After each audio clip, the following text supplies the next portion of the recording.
Sa templo sa dulo ng mundo, nagrereklamo si Nox tungkol sa bayani mula sa ibang mundo, na tinalo ang Demon Lord na kanyang pinalaki. Galit niyang inihampas ang isang piyesa ng chess. Dagdag ni rin, palagi silang may dalang espesyal na kapangyarihan at pinapatay ang mga lord na parang wala lang. Sa katunayan, hindi na mabilang ng masamang Diyos kung ilang beses niyang pinag-isipang labanan mismo ang bayani. Sa kasamaang palad, hindi maaaring makialam sa mga tao ang isang tulad niya, baka magalit pa ang Creator. Alam niya ito, syempre, pero pakiramdam niya ay masyadong mabilis bumagsak ang Demon Lord ngayon.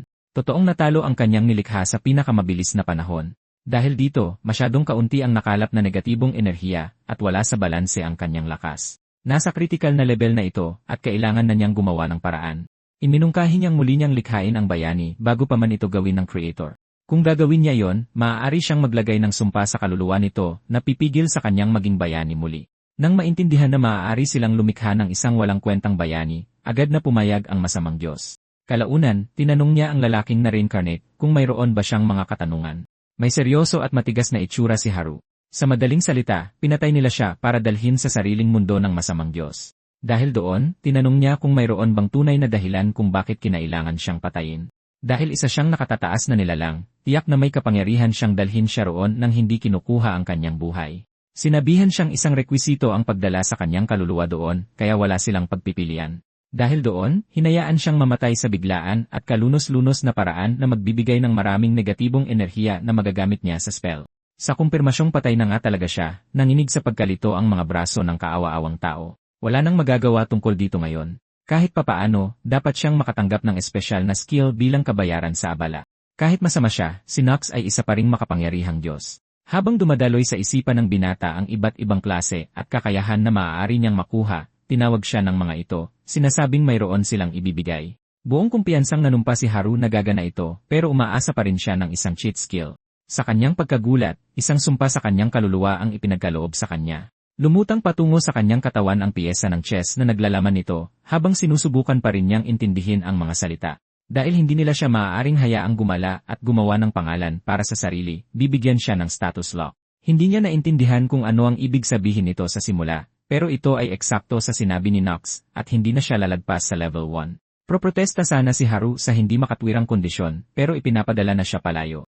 Nang mabasag ang piyesa ng chess, sinabi sa kanya ng masamang Diyos na i-enjoy ang kanyang bagong mundo, habang kaya pa niya, tumatangging magpaliwanag kahit kaunti bago i-reincarnate ang binata. Nabasag ang puting paw nang makumpleto ang spell. Sa dami ng banal na enerhiya at karamihan sa sariling kapangyarihan ng masamang Diyos, kahit ang Creator ay hindi dapat makialam sa kanyang mga plano. Nang makita siyang bumagsak sa lupa sa pagod, tinawag ni rin ang kanyang Panginoon. Binigyan muna ng tungkod, sinabi ni Nox na gusto niyang bigyan ang binata ng isang mababang antas na trabaho. Pero sa mga patakaran ng Divine Realm, bibigyan siya ng 3rd tier class. Ano man ang mangyari, sigurado siyang hindi nito matatalo ang isang Demon King na may fixed stats. Hindi nila kailangang mag-alala sa kanya dahil malamang hindi man lang niya matatalo ang isang mahinang mob. Humiga ang Diyos, pagod na pagod, at sinubukang iwan ang lahat sa kamay ng kanyang familiar. Ngunit nakakalimutan niya ang isang mahalagang hakbang sa proseso. Nasa limitasyon na siya at gusto na lang matulog, pero hindi pa nila napagpasyahan kung saan magre-reincarnate ang binata. Kung iwan nila siya, palutang-lutang ang kanyang kaluluwa sa Divine Realm at matutuklasan ng Creator. Bilang isang katulong lamang, wala siyang kapangyarihang gawin ang ritual ng mag-isa. Habang pilit niyang pinapanatiling gising ang sarili, alam niyang wala siyang pagpipilian. Mabilis na nagdala si Rin ng isang dartboard na naglalaman ng lahat ng opsyon na maaari nilang makuha. Sinabi niya na ihagis lang ang dart nang hindi nag-isip, maliban na lang, syempre, kung tatamaan siya nito. Ito ay isang kinakailangang ritual na kailangan niyang gawin kahit sa kanyang pagod na estado. Kaya inayos niya ito at pinuno ang mga puwang para gawing alipin ang binata. Humikab ng malalim si Nox, naniniwalang inayos na ng kanyang familiar ang mga bagay-bagay ayon sa kanyang kagustuhan. Pabayan niyang inihagis ang dart at tumama ito sa board sa itaas ng kanyang ulo. Dahil nakatulog siya agad pagkatapos maghagis, si Rin lang ang gising para makita ang dulo ng metal na tumagos sa gitna mismo ng target. Pinatunayan niyang isa talaga siyang Diyos at tinamaan ang 1% na noble slot na dapat sanay imposible. Ito ay isang kasangkapang gawa sa sarili niyang banal na kapangyarihan at hindi na mababawi kapag natapos na ang ritual. Bukod pa rito, nakalock pa rin ang kanyang stats, kaya dapat walang paraan para siya magtagumpay. Habang lumulutang pababa ang kanyang kaluluwa, naalala ni Haru ang kanyang nakaraang buhay bilang isang teenager, at kung paano siya ni-reincarnate ng masamang nilalang nang walang anumang paliwanag. Sinumpa pa siya, pero para sa anong dahilan? Ano ang punto ng pagdala sa kanya sa ibang mundo para lang sumpein siya? Madilim at natagpuan niya ang sarili na gumagalaw sa ilalim ng makapal at mabigat na kumot. Habang tinatanong kung na-reincarnate ba talaga siya, at tinitingnan kung kaya niyang igalaw ang kanyang katawan, may naramdaman siyang malambot. Isang babae ang nagising at humingi ng paumanhin, tinatanong kung masyado bang masikip para sa kanya. Si Tina yon. Kilala na niya ito mula sa mga alaala ng kanyang katawan. Sa 5 taon mula nang isilang siya sa mundo, nagsilbi siya sa binata bilang kanyang personal na katulong. Humingi ng paumanhin si Haru sa kanyang katulong, sinabing na naginip lang siya ng masama. Para gumaan ang kanyang pakiramdam, niyakap niya ito ng mahigpit, at nangakong palaging mananatili sa kanyang tabi. Ang lambot ng kanyang katawan ay nakatulong sa kanya na makatulog muli. 5 taon na ang nakalipas, hiniling niyang maging eksklusibong katulong ng batang isinilang sa araw na iyon, at nangako pang asikasuhin ang kanyang edukasyon pagdating ng panahon. Higit pa ito sa mahihiling ng kanyang pamilya. Pero bakit mag-aalok ng ganoong serbisyo ang isang tulad niya? Hawak ang palawit sa kanyang dibdib, sinabi niyang matagal na niyang hinihintay na isilang siya. Tinitingnan ang natutulog na bata, sinabi niyang 5 taon na ang nakalipas mula noon. Kalaunan, napasigaw sa gulat si Haru. Inaasahan niyang gagawin siyang alipin ng masamang Diyos, ngunit heto siya, isang maharlika na namumuhay ng marangya. Tungkol naman sa kanyang sumpa, dapat niya itong malampasan gamit ang kaalaman. Sakto namang inihayag ni Tina na handa na ang kanyang almusal. Simple ngunit masarap na pagkain ang nakahain sa mesa. Sa kanyang pagkagulat, inalok siya ng mayonesa, na hindi niya inaasahang mayroon sa mundong iyon. Napakasarap nito at gawa mismo ng katulong. Sa katunayan, maraming tao ang kayang gumawa nito dahil kilala na ang recipe. Hindi niya inaasahan na mayroong recipe para sa isang bagay mula sa lupa, at sa wakas ay napagtanto niya kung ano ang maaaring nangyari. Kinumpirma niyang dinala ito ng isang bayani mula sa ibang mundo 100 taon na ang nakalipas. Tila, ipinakilala ng taong iyon ang marami pang ibang bagay at pinayaman ang buhay ng mga tao. Ganoon na lang, gumuho ang kanyang plano na lampasan ang sumpa gamit ang kanyang kaalaman mula sa lupa. Naging malungkot ang binata at nagmura sa masamang Diyos, ngunit napakababa ng kanyang stats na nasaktan siya sa pagsuntok lang sa unan. Naisip niya kung ano ang gagawin ngayon. Inanunsyo ni Tina na magsisimula silang magpraktis ng mahika bukas, ngunit ang kanyang 2 kapatid na lalaki at babae ay mga elite. Natural lang na mataas na rin ang inaasahan nila sa kanya. Ayaw niyang biguin ang katulong, kaya sinubukan niyang mag-isip ng paraan. Ikinumpas ng taga-ibang mundo ang kanyang mga kamay, sinusubukang palabasin ang kanyang status window. Sa kabutihang palad, lumitaw ito sa harap ng kanyang mga mata, na nagbigay daan sa kanya na kumpirmahin na ang kanyang mga stats ay ganap na nakalock sa pangunahing antas. Habang iniisip na huwag itong ipakita sa iba, tinawag siya ni Tina para maligo. Ang kanyang trabaho bilang isang sage ay nakalock din sa level 1. Naghanda silang dalawa para sa paliligo at itinaas ng binata ang kanyang mga braso sa parang batang pagdiriwang. Sa kanyang pagkagulat, bigla nitong hinubad ang kanyang damit at ipinatong ang mga kamay sa kanya. Nataranta, iginiit niyang siya na lang ang gagawa at napatawa niya ito na parabang ito ang pinakanatural na bagay sa mundo. Nagsimula na rin itong maghandang pumasok. Namula siya ng husto nang makita siyang nagpapalit, ngunit natuwa lang si Tina na umabot na siya sa edad kung saan siya nahihiya. Tinititigan ang kanyang katawan at tinatakpan ng sarili, tinanong niya kung palagi ba silang naliligo ng magkasama. Habang hinuhugasan niya ang kanyang likod, hindi niya mapigilang umungol sa pakiramdam na naging dahilan upang sumigaw siya at magprotesta nang mapagtanto niya ang kanyang ginagawa. Nahihiya pa rin, umupo siya sa gilid ng kanyang kama at biglang sinabi na hindi na kailangan pang tumabi sa kanya dahil gusto niyang matulog mag-isa. Nalito siya at tinanong kung may ginawa ba siyang hindi niya ikinasya. Sa kasamaang palad, mayroon siyang isip ng isang binata kahit na nasa katawan ng isang 5 taong gulang. Dahil hindi niya ito maaaring sabihin sa kanya, sinabi niyang gusto lang niyang matulog mag-isa. Nagulat ang katulong, marahil ay nasaktan, at tinanong kung seryoso ba siya sa kanyang mga salita. Kinumpirma niya ito, kaya wala siyang pagpipilian kundi bumalik sa kanyang silid, na pinahintulutan niyang pasukin anumang oras. Sa huling magandang gabi, kinumutan niya ito at umalis. Ngayong mag-isa na siya, naisip niya kung masyado ba yung biglaan. Naalala ang kanyang ina, naisip niya kung nalulungkot ba ang mga taong iniwan niya dahil namatay siya. Pinipigilan siya ng kaisipang iyon na patawarin ang masamang Diyos. Kinabukasan, oras na para simulan ni Haru ang kanyang pagsasanay sa mahika. Nakaluwag siya ng hininga dahil mukhang bumalik na sa dati si Tina. Napanatag, itinaas niya ang kanyang kamay na may simpleng hiling na makita ang kanyang status, na agad namang ipinakita nito sa kanyang amo. Sa kanyang pagkagulat, nakita niyang level 250 na ito. Pabiro niyang tinanong kung hindi ba siya sapat para sa kanya, ngunit nagulat lang siya na ganoon ito kalakas. Habang siya ang kanyang katulong, nagsisilbi rin siyang bodyguard niya. Ngayong ayos na yon, oras na para magsanay tulad ng pinlano. Tandaan niyang itatanong kung bakit nagtatrabaho ang isang tulad niya bilang personal na katulong. Para magsimula, nagpasya siyang ipakita kung paano ginagawa ang spell. Nagpatawag at nagpaputok siya ng isang fire lance na sinunog ang dinaanan nito. Ang sumunod na pagsabog ay nagpataka sa kanya kung ito ba talaga ay isang beginner spell. Mukhang maging siya ay nagulat habang pareho nilang tinitingnan ang pinsalang dulot ng kanyang kakayahan. Sa pagnanais na ipakita ang kanyang pinakamahusay, medyo nadala siya. Sa pagitan ng kanyang mataas na level at nakakabaliw na kapangyarihan, tiyak na hindi siya isang ordinaryong tao. Ang kanyang lolo sa tuhod ay ang bayani mula sa 2 henerasyon na ang nakalipas. Salamat sa lahing yon, medyo madali para sa kanya na mag-level up at lumakas. Nang masagot ang kanyang kuryosidad, siya naman ang sumubok ng skill. May kakaiba siyang naramdaman, ngunit sinabihan siyang subukan pa rin at magsimula sa pamamagitan ng pagdama sa daloy ng kanyang sariling mana. Pagkatapos ng ilang sandali, nagsimula siyang makaramdam ng isang bagay na mainit na gumagalaw patungo sa kanyang mga daliri. Isang kahangahangang gawa para sa kanya na naigagalaw na niya ang kanyang mana sa sariling kagustuhan. Iniugnay niya ito sa kanyang tulong na mahika, ngunit sinabi niyang halos wala siyang ginagawang tulong. Sa ngayon, patuloy niyang tinitipon ang mana sa kanyang mga palad tulad ng sinabi, ngunit nag-aalala siyang magdulot ng hinala kung masyado siyang magaling ng mabilis. Nagkunwari siyang nahihirapan at sinadyang pumalya para mapanatili ang kanyang pakana, nag-inarte pa na nahihirapang tipunin ito. Gayunpaman, ang paggawa niyon sa kanyang unang subok ay kamangha-mangha na naging dahilan upang kilalanin ni Tina ang kanyang likas na talento. Dahil napakagaling niya, maaari na silang magpatuloy at subukang mag-cast ng isang pangunahing spell.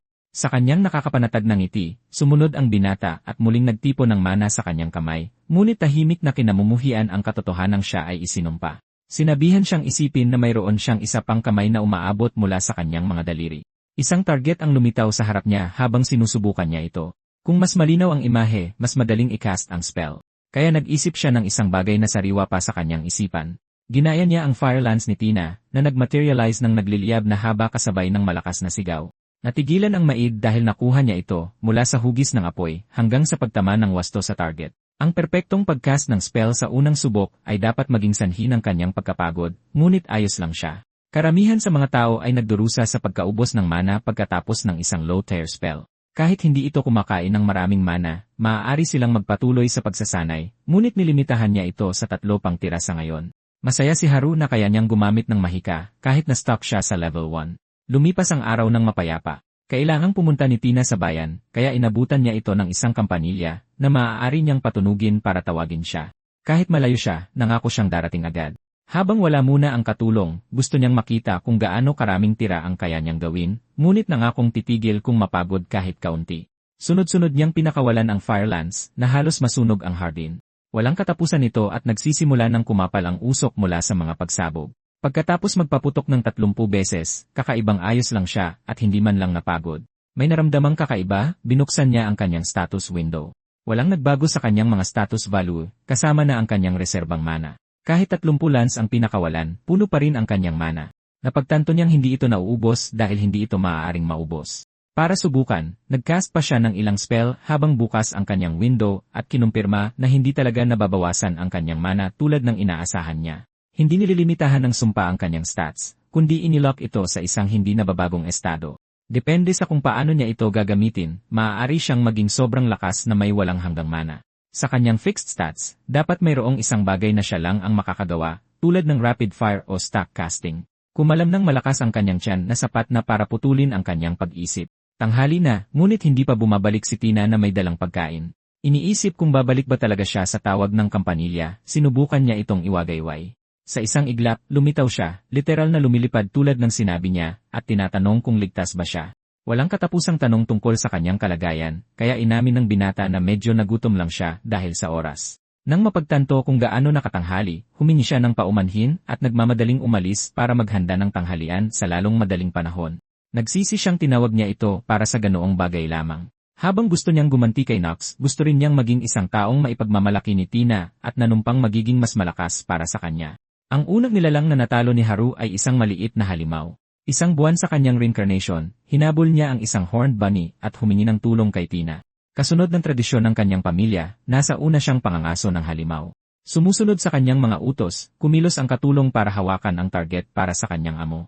Isang pader ng yelo ang ipinatawag sa isang kumpas ng kanyang kamay, naganap na humaharang sa daan ng kuneho para makatakas. Nang mapagtantong na corner ito at wala ng ibang pagpipilian, lumingon ito para lumaban, na nagpapatunay na isa pa rin itong mapanganib na nilalang sa kabila ng laki nito. Isa pa rin itong halimaw. Ipinaalala ito sa sarili, hinarap ni Haru ang nilalang na sumusugod sa kanya. Sumigaw si Tina nang dumamba ang hayop, ngunit ganap siyang handa para dito. Gumawa siya ng isang fire lance na lumikha ng isang manipis at matulis na sibat ng apoy. Lumabas ito sa kanyang daliri upang maghatid ng isang mabilis at walang sakit na katapusan. Gaya ng inaasahan, tumagos ito sa target sa isang tira. Nagkamit ito ng papuri mula sa katulong. Inakay niya ito mismo sa kanyang landas ng atake, ngunit anuman, nanatili siyang kalmado at sapat ang kontrol para ilunsad ang spell. Biglang nawala ang focus sa kanyang mga mata. Sa harap niya, nakahandusay ang patay na kuneho, walang buhay, na kinitil ng sarili niyang mga kamay. Ilang sandali lang ang nakalipas, tumatalon-talon ito, puno ng buhay, at kinuha niya yon. Tumama sa kanyang isipan ang malupit na katotohanan at nagpanginig sa kanyang katawan. Naiintindihan na mabigat ito para sa isang kaawa-awang bata, niyakap ni Tina ang kanyang katawan ng mainit at malambing. Mahina ang horned rabbit, ngunit sapat ang sarap ng karne nito para kainin ng ibang halimaw. Ito lamang ang paraan ng mundo, at ang pagtalo sa kanila ay bahagi rin ng kanyang tungkulin na protektahan ang kanyang teritoryo.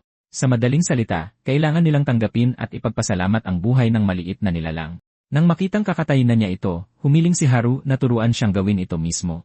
Ang kanyang panloob na lakas at determinasyon ay nagpangiti sa kanya.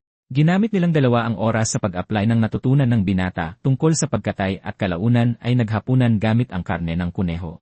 Mahirap masanay at nahirapan siyang lunukin ang pagkain sa kanyang plato. Sa kanyang susunod na kagat, walang tigil ang pagpatak ng kanyang luha at patuloy siyang umiyak dahil sa sarap ng pagkain. Habang pinapanood siyang lumuha, sigurado si Tina na magiging isang kahanga-hangang sage siya balang araw. Sa huli, siya ay isang taong gumagalang at nagpapahalaga sa buhay. May isa pang dahilan kung bakit napakalaki ng tiwala ni Tina sa potensyal ni Haru bilang isang mage. Halos hindi siya makapaniwala sa kanyang mga mata nang makita niyang tumagos ang kanyang spell sa kanyang pader ng yelo. May isa pa siyang naiisip. Araw-araw, palihim niyang pinatitigas ang kanyang target dummy dahil madudurog lang ang mga ordinaryong dummy sa ilalim ng kanyang kapangyarihan kung hindi niya ito gagawin. Gayunpaman, patuloy siyang lumalakas sa bawat araw na para bang hindi mahalaga ang stats. Dahil dito, napaisip siya kung posibleng reinkarnasyon siya ng lalaking iyon. Sa pag-iisip na dapat ay may sinabi na siya ngayon, pinigilan niya ang kanyang sarili sa paggawa ng konklusyon. Bukod pa rito, hindi na kailangang magmadali para sa sagot ng biglaan gayong 100 taon na siyang naghihintay para sa kanya. Lumipas ang mahabang panahon at sa wakas ay papasok na si Haru sa Magic Academy at nakikipagkaibigan. Habang sinasabihan ang mga freshmen na magtipon sa main hall, nagsimulang magkagulo ang mga tao at isang babaeng nagdangalang Luna ang aksidenteng nakabangga sa isa pang estudyante. Agad siyang tinawag na lampang tanga. Sa kabila ng kanyang paghingi ng tawad, tuloy-tuloy pa rin ang mga sumpa at mura.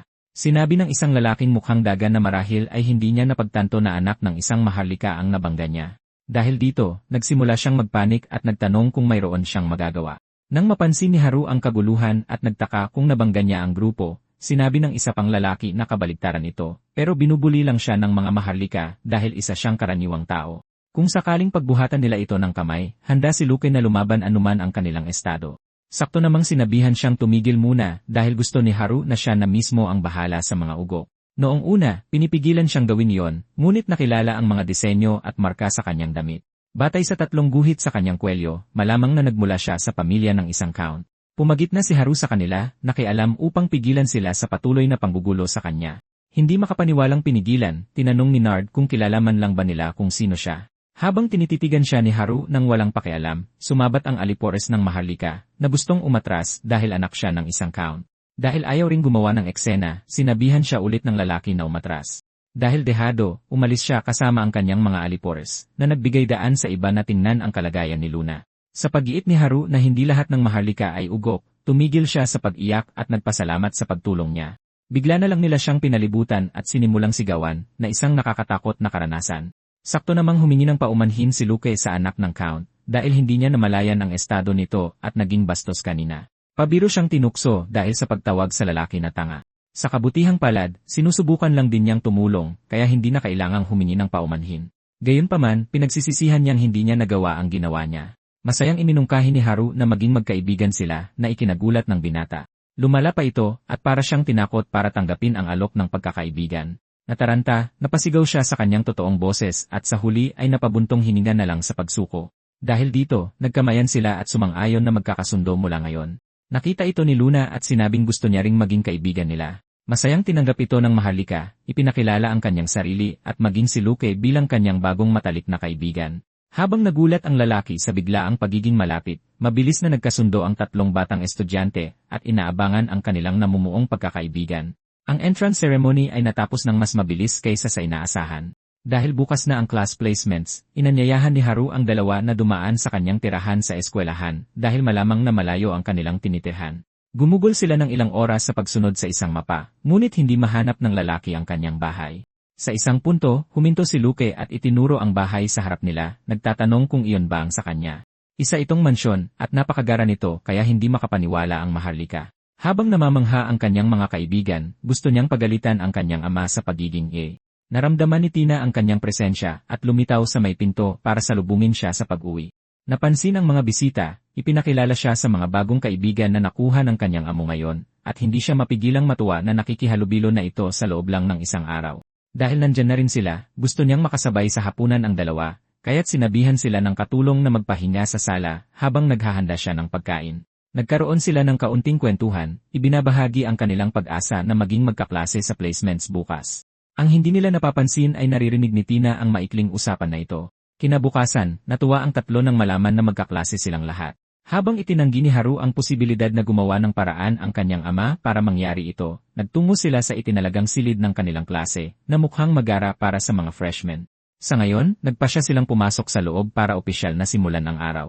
Sa pagpasok, isang napakaliit na grupo ang sumalubong sa kanilang tatlo. Dahil kumpleto na silang 1-0, nagpakilala ang ibang mga estudyante, simula kina Rifa at Mel, na sabik makipagkaibigan. Sumunod sa kanila ay isang peres ng estudyanteng may kaliskis sa katawan, si Yoko at ang kanyang ate, si Ryuka. Si Sheena, isang babaeng nakasuot ng damit pang templo, ay nagpakilala, at tila si Haru lang ang nakakakita sa kanyang buntot na kumakawag-kawag sa likod niya. Dalawang magkamukhang babae, sina Mei at Mai, ang sumunod. Sa wakas, oras na para sa tatlo na tapusin ang mga pagpapakilala ng maayos at masaya. Nakilala nila siya bilang anak ng pamilya ng isang count, ngunit iginiit niyang isa lang siyang ordinaryong estudyante doon, kaya't maaari nilang kalimutan ang usapin ng estado. Habang nakangiti si Rifa sa kanyang pagpapakumbaba, tinanong ng iba kung binigyan ba sila ng magandang pasilidad dahil anak siya ng isang count. Nagdududa siya sa pangkalahatan, ngunit iniisip na maaaring may kinalaman dito ang kanyang ama. Bukod pa rito, sila lang ang grupong walang nakalistang pangalan ng guro. Habang pinag-uusapan nila ito, may lumapit mula sa pasilyo na nagpalingon sa kanila. Napansin ni Haru ang isang pamilyar na figura na pumapasok sa pinto, at tumayo siya sa gulat nang makita si Tina sa kanilang silid-aralan. Itinuwid niya siya at hiniling na tawagin siya ng formal doon. Dahil dito, nagpakilala ang kanyang katulong bilang kanilang instructor, na umaasang magkakaroon sila ng magandang taon. Sa pagpapakilala ni Tina, nakilala ni Sheena ang pangalan bilang bayani na namuno sa tagapagligtas at pumatay sa demonyong hari 1 siglo na ang nakalipas. Kinumpirma niyang siya nga ang taong iyon na nagdulot ng kaguluhan sa buong silid. Hindi mataas ang level niya dahil lang sa isa siyang descendant, kundi dahil isa siyang bayani mismo. Tungkol naman sa kanyang edad, mahinhin siyang tumangging sagutin ang bastos na tanong. Sakto namang nagtaas ng kamay si Rifa na may isa pang tanong. Ang kanyang kwento ay alamat kahit sa mga elf, ngunit dapat ay nawala na siya kasama ang ibang mga bayani.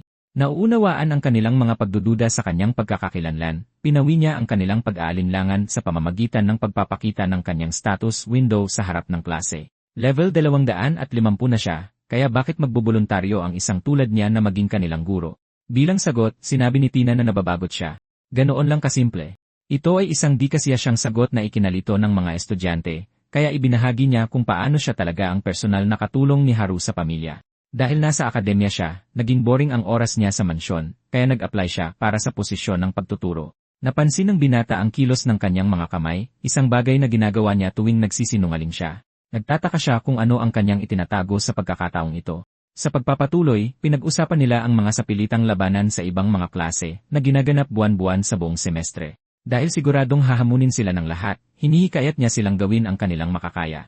Sa kabutihang palad, ang akademya ay isang kahanga-hangang lugar, at mayroon pa silang ganap na akses sa pinakamalaking library ng establishmento. Kung mayroong maraming hiling para sa laban, uunahin ang laban sa mas malakas na klase. Sa madaling salita, malamang na makakalaban nila ang mga nakatataas na klase sa lahat ng oras. Magiging mahirap na makasabay at kontrolin ang mga estudyante. Ngunit sa pagtuturo ni Tina sa mga estudyanteng puno ng potensyal, sigurado siyang magiging maayos sila. Nagtataka si Haru kung saan nagmumula ang kanyang tiwala sa kanila. Upang simulan ang kanilang mga aralin, pinakilala ni Tina ang kanilang mahika sa iba. Para doon, naghanda siya ng ilang mga target na maaari nilang tamaan gamit ang lahat ng kanilang lakas. Napansin ni Haru na pareho ang mga target na pinagsasanayan niya mula pa noong bata siya. Nag-aalala ang iba sa pagbibigay ng kanilang lahat, ngunit sinisigurado niyang magiging okay lang. Mula doon, haharapin nila ang mga laban bilang isang nagkakaisang klase, kaya't mahalaga ang pag-unawa sa isa't isa. Sa pag-unawa sa kanyang sentimiento, nagboluntaryo si Rifa na mauna. Pinangunahan ang grupo at sinundan ang kanyang instructor. Nag-ipon siya ng mahika sa kanyang palad at lumikha ng isang pana ng liwanag. Hinihila pabalik ang string, itinuon niya ang kanyang enerhiya, at sa isang mahinahong paghinga, nagpakawala ng isang wind arrow na tumagos mismo sa target. Nagulat si Haru, alam na alam kung gaano katibay ang mga target ng kanyang katulong. Pinuri at pinalakpakan nila ang ipinakita ng unang estudyante. Susunod naman si May at Mei na sabay haharap sa hamon. Dahil ito ay isang medyo komplikadong spell, pinagsama nila ang kanilang mga kamay at nagcast ng sabay. Apoy at yelo ang nagtipon sa paligid ng kanilang mga katawan, umiikot upang bumuo ng isang pinagsamang sinag ng mahika. Ang kahangahangang pagsasanib ng magkasalungat na elemento ay direktang tumama sa target at malamang na ito ang dahilan kung bakit sila sabay na nagcast. Sumunod si Yoko, sabik na kunin ang kanyang pagkakataon. Inilagay ang kanyang kamay sa lupa, ginulat niya ang lahat sa pamamagitan ng pagbibigay dito ng anyo ng braso ng isang dragon. Sa madaling salita, binabago ng kanyang mahika ang isang bahagi ng katawan para sa labanan. Siya ay isang half-dragon at half-warrior mage, isang kombinasyon na nagpapahintulot sa kanya na wasakin ang target. Iginigiit ni Luke na nasira ito dahil sa naipong pinsala. Habang tinatanong ni Ryuka kung saan ito gawa, sinabi niyang tama ang iniisip niya. Nang marinig ito, muli siyang nag-anyong dragon, ngunit sa halip na atakihin ang target, ginamit niya ang kanyang mahika upang buhayin muli ang dummy. Nagulat sila dahil inayos niya ito gamit ang isang spell na para sa pagbuhay ng mga patay. Ito ang healing magic ng Dragon Priestess, isang bagay na alam ni Tina. Ang kanyang resurrection ay natatangi at kayang ibalik ang anumang may mana sa estado nito bago masira. Nanatili ang mana sa mga nilalang sa loob ng isang araw pagkatapos mamatay, ibig sabihin mayroon siyang ganoong katagal na oras para buhayin ang isang tao. Sa wakas ay naintindihan na ni Haru kung bakit napakakumpiyansa ng kanyang katulong. Lahat sa klase ay kahanga-hanga sa ngayon, at ang natitirang apat ay tiyak na kasing lakas din. Napagtanto niyang kailangan niyang makasabay sa kanila. Dahil sa sumpa ng masamang Diyos, nananatili siyang level 1 at malamang na hindi man lang malapit sa kanilang antas. Hindi pa rin sinasabi ni Haru kay Tina ang tungkol sa sumpa ng masamang Diyos at ang epekto nito sa kanyang level. Pagkatapos ay inayos niya ang target at masayang nagpatuloy. Sa hindi malamang dahilan, may kakaibang ekspresyon sa mukha ni Sheena. Umakyat si Mel sa entablado habang nag-aalok si Luna na palakasin siya gamit ang support magic. Naglagay siya ng patong-patong na buff sa Beast Woman na nalilito sa dami.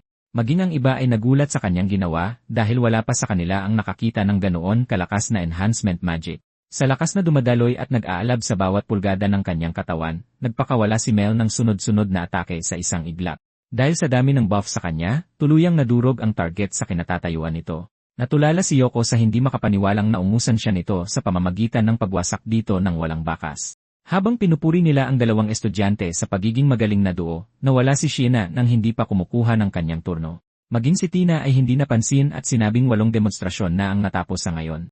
Si Haru lang ang nakaramdam ng kakaiba, ngunit dahil sa pagkakasunod-sunod, tumanggi siyang maging huli sa mga naglalakad na cheat code. Sa kasamaang palad, unang kumilos si Luke at itinaas ang kanyang kamay upang sumunod. Sa paniniwalang sumailalim si Haru sa matinding pagsasanay sa ilalim ni Tina, tumanggi rin siyang maging huli. Muli, hindi niya maaaring ipaalam kaninuman ang tungkol sa sumpa, kaya't wala siyang magawang napasigaw. Walang pakialam sa kanya, kinuha ng kaklase ang kanyang turno na may malawak na ngiti sa mukha. Nawala ito sa sandaling nagsimula siyang mag-chant. Kakaiba at komplikadong mga magic inscription ang lumitaw sa paligid ng kanyang katawan, at tila nakilala ni Ryuka kung ano ang spell. Sa isang nakakakilabot na kalmado at focus, ipinagpatuloy ni Luke ang kanyang mga galaw na may lakas na hindi pa nila nakikita sa kanya dati. Tinawag ang kanyang kapangyarihan na lumabas, isang malaking kidlat ang tumama sa target mula sa itaas, dinudurog ito sa maliliit na piraso. Natulala ang mga estudyante sa kahangahangang lakas ng kanilang kaklase, at ang bunganga na iniwan niya ay hindi maikukumpara sa ginawa ni Mel at Luna. Sapat ang kaalaman ni Rifa para makilala ang isang ultimate class spell kapag nakita niya ito. Inihayag ni Tina na si Luke ay apo ni Luano, ang dakilang pantas at headmaster ng akademya. Huli na si Haru na kailangan pa ring gumamit ng kanyang mahika kahit pagkatapos ng lahat ng iyon. Sa hindi malamang dahilan, sinabi ng kanyang katulong na sapat na ang 30% ng kanyang kapangyarihan, isang utos na hindi niya maintindihan. Inulit at binigyang diin niya ang kanyang punto, sinasabing masisira ang pasilidad kung ibubuhos niya ang lahat. Nang marinig ito, napansin ng iba na sila ay sinabihang ibigay ang lahat at nagtaka kung gaano kalakas siya para sabihang magpigil ng ganoon kalaki. Nagkamali ng pagkakaintindi si Haru at inakalang naglagay siya ng mahinang target para sa kanya. Dahil alam niyang mababang antas na skill lang ang kaya niyang gamitin, siguro'y nag-aalala siya na nalulungkot ito dahil sa kakulangan niya kumpara sa iba. Sa pamamagitan ng pagsira sa target sa harap ng lahat na naniniwalang isang katlo lang ng kanyang lakas ang ginamit niya, maisasalba ang kanyang pride ng kanyang minamahal na katulong. Anuman, kailangan pa rin niyang tamaan ito ng buong lakas para suportahan ang kanyang pakana.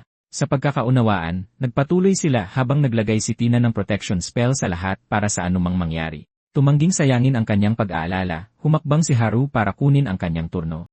Upang mabawi ang kanyang kahinaan, nagpatong-patong siya ng mga mahihinang spell at nagpakawala ng mga kumpol ng mana ng sunod-sunod. Habang iniipon niya ang kanyang mahika, nag-aalala ang kanyang katulong at pinaalalahanan siya na gamitin lang ang isang katlo ng kanyang lakas. Sa kasamaang palad, naniniwala pa rin siyang umaarte lang ito. Samantala, ang kanyang spell ay palakas ng palakas at pakumplikado ng pakumplikado. Ngayong handa na, mayroon siyang magic lance na humuhuni sa purong at purot siksik na mahika. Ang natitira na lang ay pakawalan ito. Ipinakawala niya ang fire lance, hindi pinapansin ang babala ni Tina. Ilang minuto kanina, umatras si Shiina na walang intensyong makipagharap sa isang bayani. Nag-isa siya sa isang espesyal na silid-aralan at tinitingnan ang mga kagamitan, sabik na makahanap ng anumang kapaki-pakinabang. Sakto namang naantala ang kanyang tahimik na operasyon ng isang malakas na pagsabog mula sa labas. Nagtatanong kung ano ang maaaring nangyari, tumakbo siya pabalik sa labas para makita ang pasilidad na nababalot ng makapal na usok. Natulala siya sa kanyang nakita. Sa gitna ng lahat ng ito, nakatayo si Tina sa likod ng isang basag na pader na bato. Umuusok pa rin mula sa fire lance, nanginginig ang kanyang katawan at humihingal ang kanyang dibdib sa pagod. Sa kanilang pagkagulat, nasunog ang kanyang balat sa ilalim ng damit at umiiyak ang instructor dahil sa pinsala. Nagtataka sila kung bakit siya nandoon at kung saan biglang nanggaling ang pader. Nagmartsa siya patungo kay Haru na umatras at humingi ng paumanhin ng nalilito. Nang marinig niyang inulit ang kanyang utos na gamitin ang 30% ng kanyang kapangyarihan, nagtanong siya ng may kasalanan kung ano ang nangyari. Umiiyak pa rin, pinagalitan niya ito sa paglabag sa kanilang kasunduan. Halos hindi niya nailihis ang spell at mailigtas ang Central District mula sa pagkakawasak. Nalito siya at sinabing hindi niya kailanman ginawa ang ganoong bagay sa bahay. Kaya sa wakas ay isiniwalat niya na gumugugol siya ng maraming oras sa pagpapatong-patong ng toneladang barrier spell sa mansyon. Sa katunayan, halos hindi niya kinakaya ang kanyang mahika tuwing nagsasanay sila. Dahil dito, napagtanto ng kanyang mga kaklase na mas baliw siya kaysa sa inaasahan. Ang kanyang pader na bato ay mas matibay kaysa sa kanilang mga training dummy, at kahit ang isang level 250 na bayani ay halos hindi mailihis ang kanyang walang katotohanan at walang buff na spell. Dahil kailangan niyang magsampa ng incident report, tinapos ng instructor ang klase para sa araw na ito. Umalis silang mukhang nag-aalala, ngunit lumingon lang si Tina kay Haru at inutusan siyang manatili. Tulad ng inaasahan, pabalik sa mga pasilyo ng akademya, muling humingi ng paumanhin si Haru kay Tina, masama pa rin ang loob sa insidente. Inulit niya kung paano niya partikular na sinabi sa kanya na huwag ibuhos ang lahat at nanginig habang inaamin na akala niya ay mamamatay na siya. Natigilan siya nang marinig ito, lalo na nang kunin niya ang bagay na marahil ay nagligtas sa kanyang buhay. Ang bato sa pendant na lagi niyang suot ay ngayon ay mga durog na piraso na nakakalat sa kanyang palad. Isa itong magic tool na nagpapagana ng isang beses na panangga kung siya ay nasa panganib ng kamatayan. Higit pa riyan, isang napakahalagang tao sa kanya ang nagbigay nito bilang regalo. Dahil dito, humingi siya ng paumanhin at agarang nag-alok na gawin ang lahat para maayos ito. Muli niyang pinagtibay ang kanyang pangako, halos nagmamakaawa na tumigil na siya sa pag-iyak. Dahil sa kanyang pagpupumilit, nagsalita siya ng may pag-aalinlangan at hiniling na muli siyang matulog sa tabi niya tulad ng dati niyang ginagawa. Naalala niya ang pagkakataong humiling siyang matulog mag-isa, ngunit hindi siya sigurado kung sapat na ba yon para makabawi sa ginawa niya sa kanya. Iginigiit niyang higit pa sa sapat iyon at gusto lang niyang yumakap muli sa kanya. Ang kanyang tapat na damdamin ay nagpatulala sa binata. Habang hirap pa rin siyang intindihin, hindi naman niya talaga tinututulan ang hiling niya, kaya umiyak siya muli, ngunit sa pagkakataong ito ay dahil sa pasasalamat. Sa kanyang pagkagulat, biglang sumugod si Tina at niyakap siya ng mahigpit, sa wakas ay inamin kung gaano siya natakot kanina. Ginantihan ang kanyang yakap, walang katapusan siyang humingi ng paumanhin, habang marahang tinatapik ang kanyang ulo para aliwin siya. Gumaan ang kanyang damdamin pagkaraan ng ilang sandali, at napunan muli ang kanyang enerhiya sa kanilang pagsasama. Mula ngayon at magpakailanman, muli silang matutulog sa tabi ng isa't isa. Nang maglaon sa kama, tinanong ni Haru kung bakit siya naging katulong niya sa simula pa lang. Kung sasabihin niya sa kanya ang mahabang kwentong iyon, aabutin sila ng gabi, ngunit hindi iyon mahalaga sa kanya na gustong marinig ang kanyang kwento. Sa mga kasanayan ni Tina, hindi magiging kakaiba kung maglilingkod siya sa kaharian. Mayaman at makapangyarihan ang kanyang ama, ngunit hindi sapat para kumuha ng isang tulad niya na tumatanggi sa mga imbitasyon mula sa estado. Sa panahong ito, walang mga bayaning ipinatawag mula sa ibang mundo, kaya kahit ang gobyerno ay hindi kayang kontrolin siya na kayang tapatan ang kapangyarihan ng isang bayani. Matagal na panahon na ang nakalipas, nakipaglaban siya kasama ang mga ipinatawag na bayani upang talunin ang demonyong hari. Sa kanila, mayroong isang taong labis niyang hinahangaan. Hindi siya ang pangunahing tao sa grupo, ngunit tuwing makakarinig siya ng isang bayan na inaatake, siya palagi ang unang sumusugod para tulungan sila. Ganoong klase siyang tao. Dahil dito, nagkaroon sila ng lakas ng loob nang makita siyang harapin ang mga grupo ng halimaw ng mag-isa. Kahit na hindi siya ang nagbigay ng huling dagok sa demonyong hari, palagi siyang tinitingnan bilang tunay na bayani. Bago niya namalayan, nahulog na pala ang loob niya sa kanya. Sa kasamaang palad, kinakailangan ng kanilang mundo na bumalik sa kanilang tahanan ang mga ipinatawag pagkatapos matupad ang kanilang tungkulin. Sa huli, sinuklian niya ang kanyang damdamin kahit na ipinakita niyang wala siyang nararamdaman. Habang nagtatanong kung naging magkasintahan sila, isang malinaw na imahe ang sumagi sa isipan ni Haru. Nataranta, ipinaliwanag niya na hindi naman ganoon kalayo ang narating ng kanilang relasyon. Ibig sabihin, malamang ay wala pa siyang gaanong karanasan, isang isipin na bahagyang nagpasaya sa kanya. Nagtapos ang kanilang masasayang panahon nang matalo ng grupo ang hari ng mga demonyo. Sinubukan niya ang lahat para manatili sa kanilang mundo, ngunit walang paraan para malusutan ang kanilang mga batas. Bilang direktang inapo ng isa pang bayani, mayroon siyang sariling karanasan nang umuwi rin ang kanyang lolo sa tuhod. Ang batong sinira niya kanina ay ang proteksyong bigay ng kanyang minamahal bago ito umalis. Isang araw, naramdaman niya ang pagsilang ng isang taong may taglay na kaparehong mana tulad niya. Kaarawan nito at naniniwala siyang si Haru ang reinkarnasyon ng bayaning iyon. Naramdaman ni Tina na may ipinanganak sa kanilang mundo na may kaparehong mahika ng kanyang bayani. Naniwala siya sa sandaling iyon na si Haru ang muling nabuhay na kaluluwa ng kanyang minamahal. Hindi siya maaaring magkamali sa pagtukoy sa mahikang iyon. Gayunpaman, walang ganoong mga alaala si Haru. Isa siyang muling nabuhay na kaluluwa, ngunit mula siya sa ibang katawan at hindi sa bayani, at alam ito ni Tina. May mga pagkakataong hiniling niya na sana si Haru na ang hinahanap niya. Habang pinapanood niya kung paano siya nagsikap na maging mas mahusay at magsanay araw-araw, nakita niya ang mga bahid ng lalaking minahal niya. Sa paglipas ng panahon, minahal niya si Haru kung sino siya. Pagkatapos ay lumapit siya at niyakap ito, ipinagtapat na si Haru na ang gusto niya ngayon. Hinawakan ni Haru ang kanyang mga kamay at nangakong magpapalakas, mas malakas pa sa bayaning kanyang pinangarap. Poprotektahan niya ito at ang mundo kaya umaasa siyang mananatili ito sa tabi niya. Pumayag siyang manatili sa tabi niya magpakailanman. Nakahanap si Haru ng bagong layunin sa kanyang buhay at nangako siyang magpapalakas, mas malakas pa sa bayaning tumalo sa hari ng mga demonyo. Katulad ng bayaning minahal ni Tina, magiging sapat ang lakas niya para protektahan ito. Kinabukasan, binuksan ni Tina ang kurtina sa bintana. Sinabi niya kay Haru na handa na ang almusal. Pagkatapos ay lumapit siya rito at marahang hinawakan ang kanyang mukha. Ipinikit niya ang kanyang mga mata at yumuko, binigyan siya ng isang halik na nagpapakaba ng puso. Namumula, inaabangan niya ang kanilang pagsasama. Ganoon din ang nararamdaman ni Haru at nilalayon niyang maging pinakamalakas na level 1 sage at maging bayani ni Tina. Kinabukasan, nagbasyan sina Haru at Tina. Napansin ni Haru na ayos na ang damuhan, nagulat sa bilis ng pagkakagawa nito. Nagkomento siya na mayroon silang pinakamahusay na manggagawa sa palasyo na nagtrabaho buong gabi. Tinanong niya si Tina kung inaayos pa rin ba ang training hall na sinira niya. Sumagot siya na ayos na rin ang hall at mukha ng bago. Dahil may klase pa siya, nagpaalam siya rito at umalis na. Habang tinitingnan ang naayos na damuhan, pumasok sa isip niya na siguradong maganda ang makagamit ng mahika ng bawat elemento. Ang unang aralin at pagpapakilala ni Tina sa elemental magic ay isang magulong unang araw sa eskwela.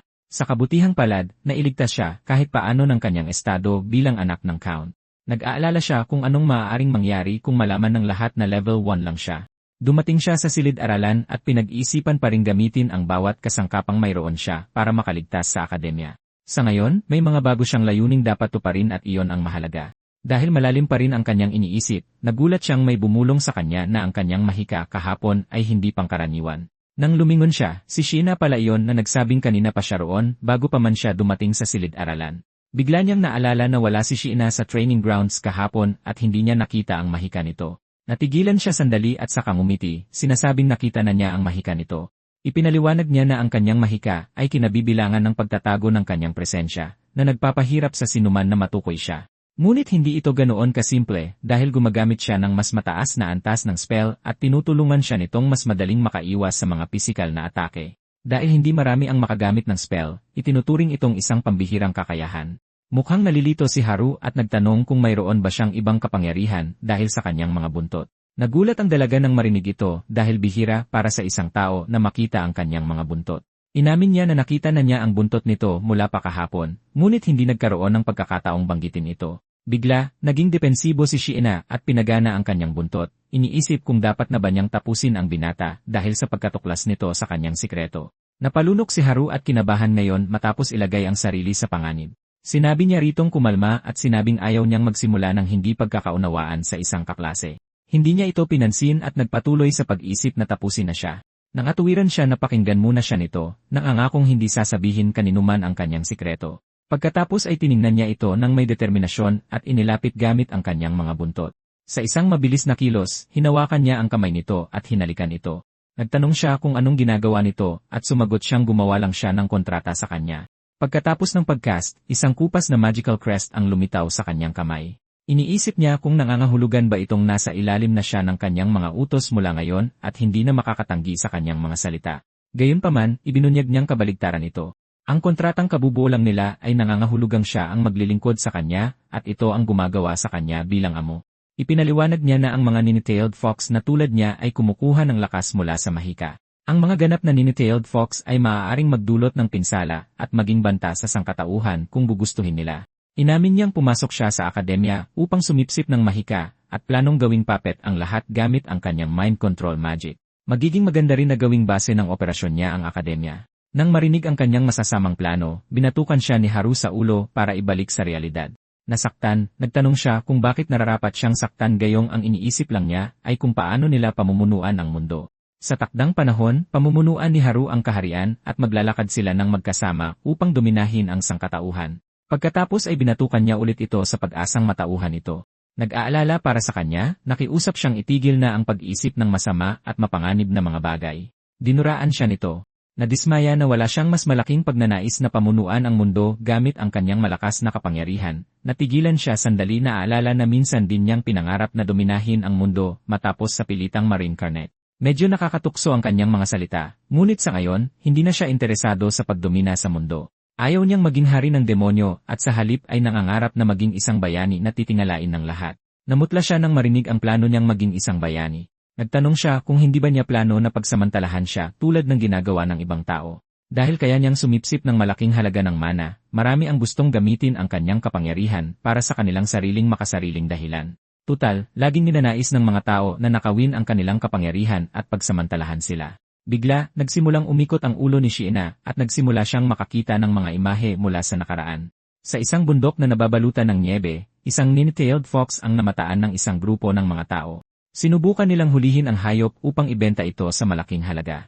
Habang nagpupumigla si Shiina na makataka sa kanila, sinimulang targetin ng mga tao ang kanyang ina at pinatay ito noon din. Umiyak siya para sa kanyang ina, ngunit pinatahimik ng mga humuli sa kanya ang kanyang boses. Dahil sa kanyang madilim na nakaraan, nagsimula siyang kamuhian ang mga tao, lalo na ang mga bayani. Ang mga ninitailed fox ay dumanas ng isang kapuspalad na kapalaran dahil sa kanila dahil pinili nilang lipulin ang kanilang lahi o angkinin ang kanilang kapangyarihan habang ito ay hindi pa ganap. Nakikita ang kanyang sakit, sinubukan niya itong aliwin sa pamamagitan ng marahang pagtapik sa kanyang ulo. Binitawan niya ang kanyang salita na hindi niya sasabihin kaninuman ang kanyang tunay na pagkatao, idiniin na wala siyang intensyon na pagsamantalahan ang kanyang kapangyarihan. Nang marinig ito, napagtanto niyang nasayang niya ang isang kontrata dahil wala siyang plano na gamitin siya. Inalok niyang sirain na nila ang kontrata, inulit na wala siyang pagnanais na gawing alipin ang kanyang kaklase.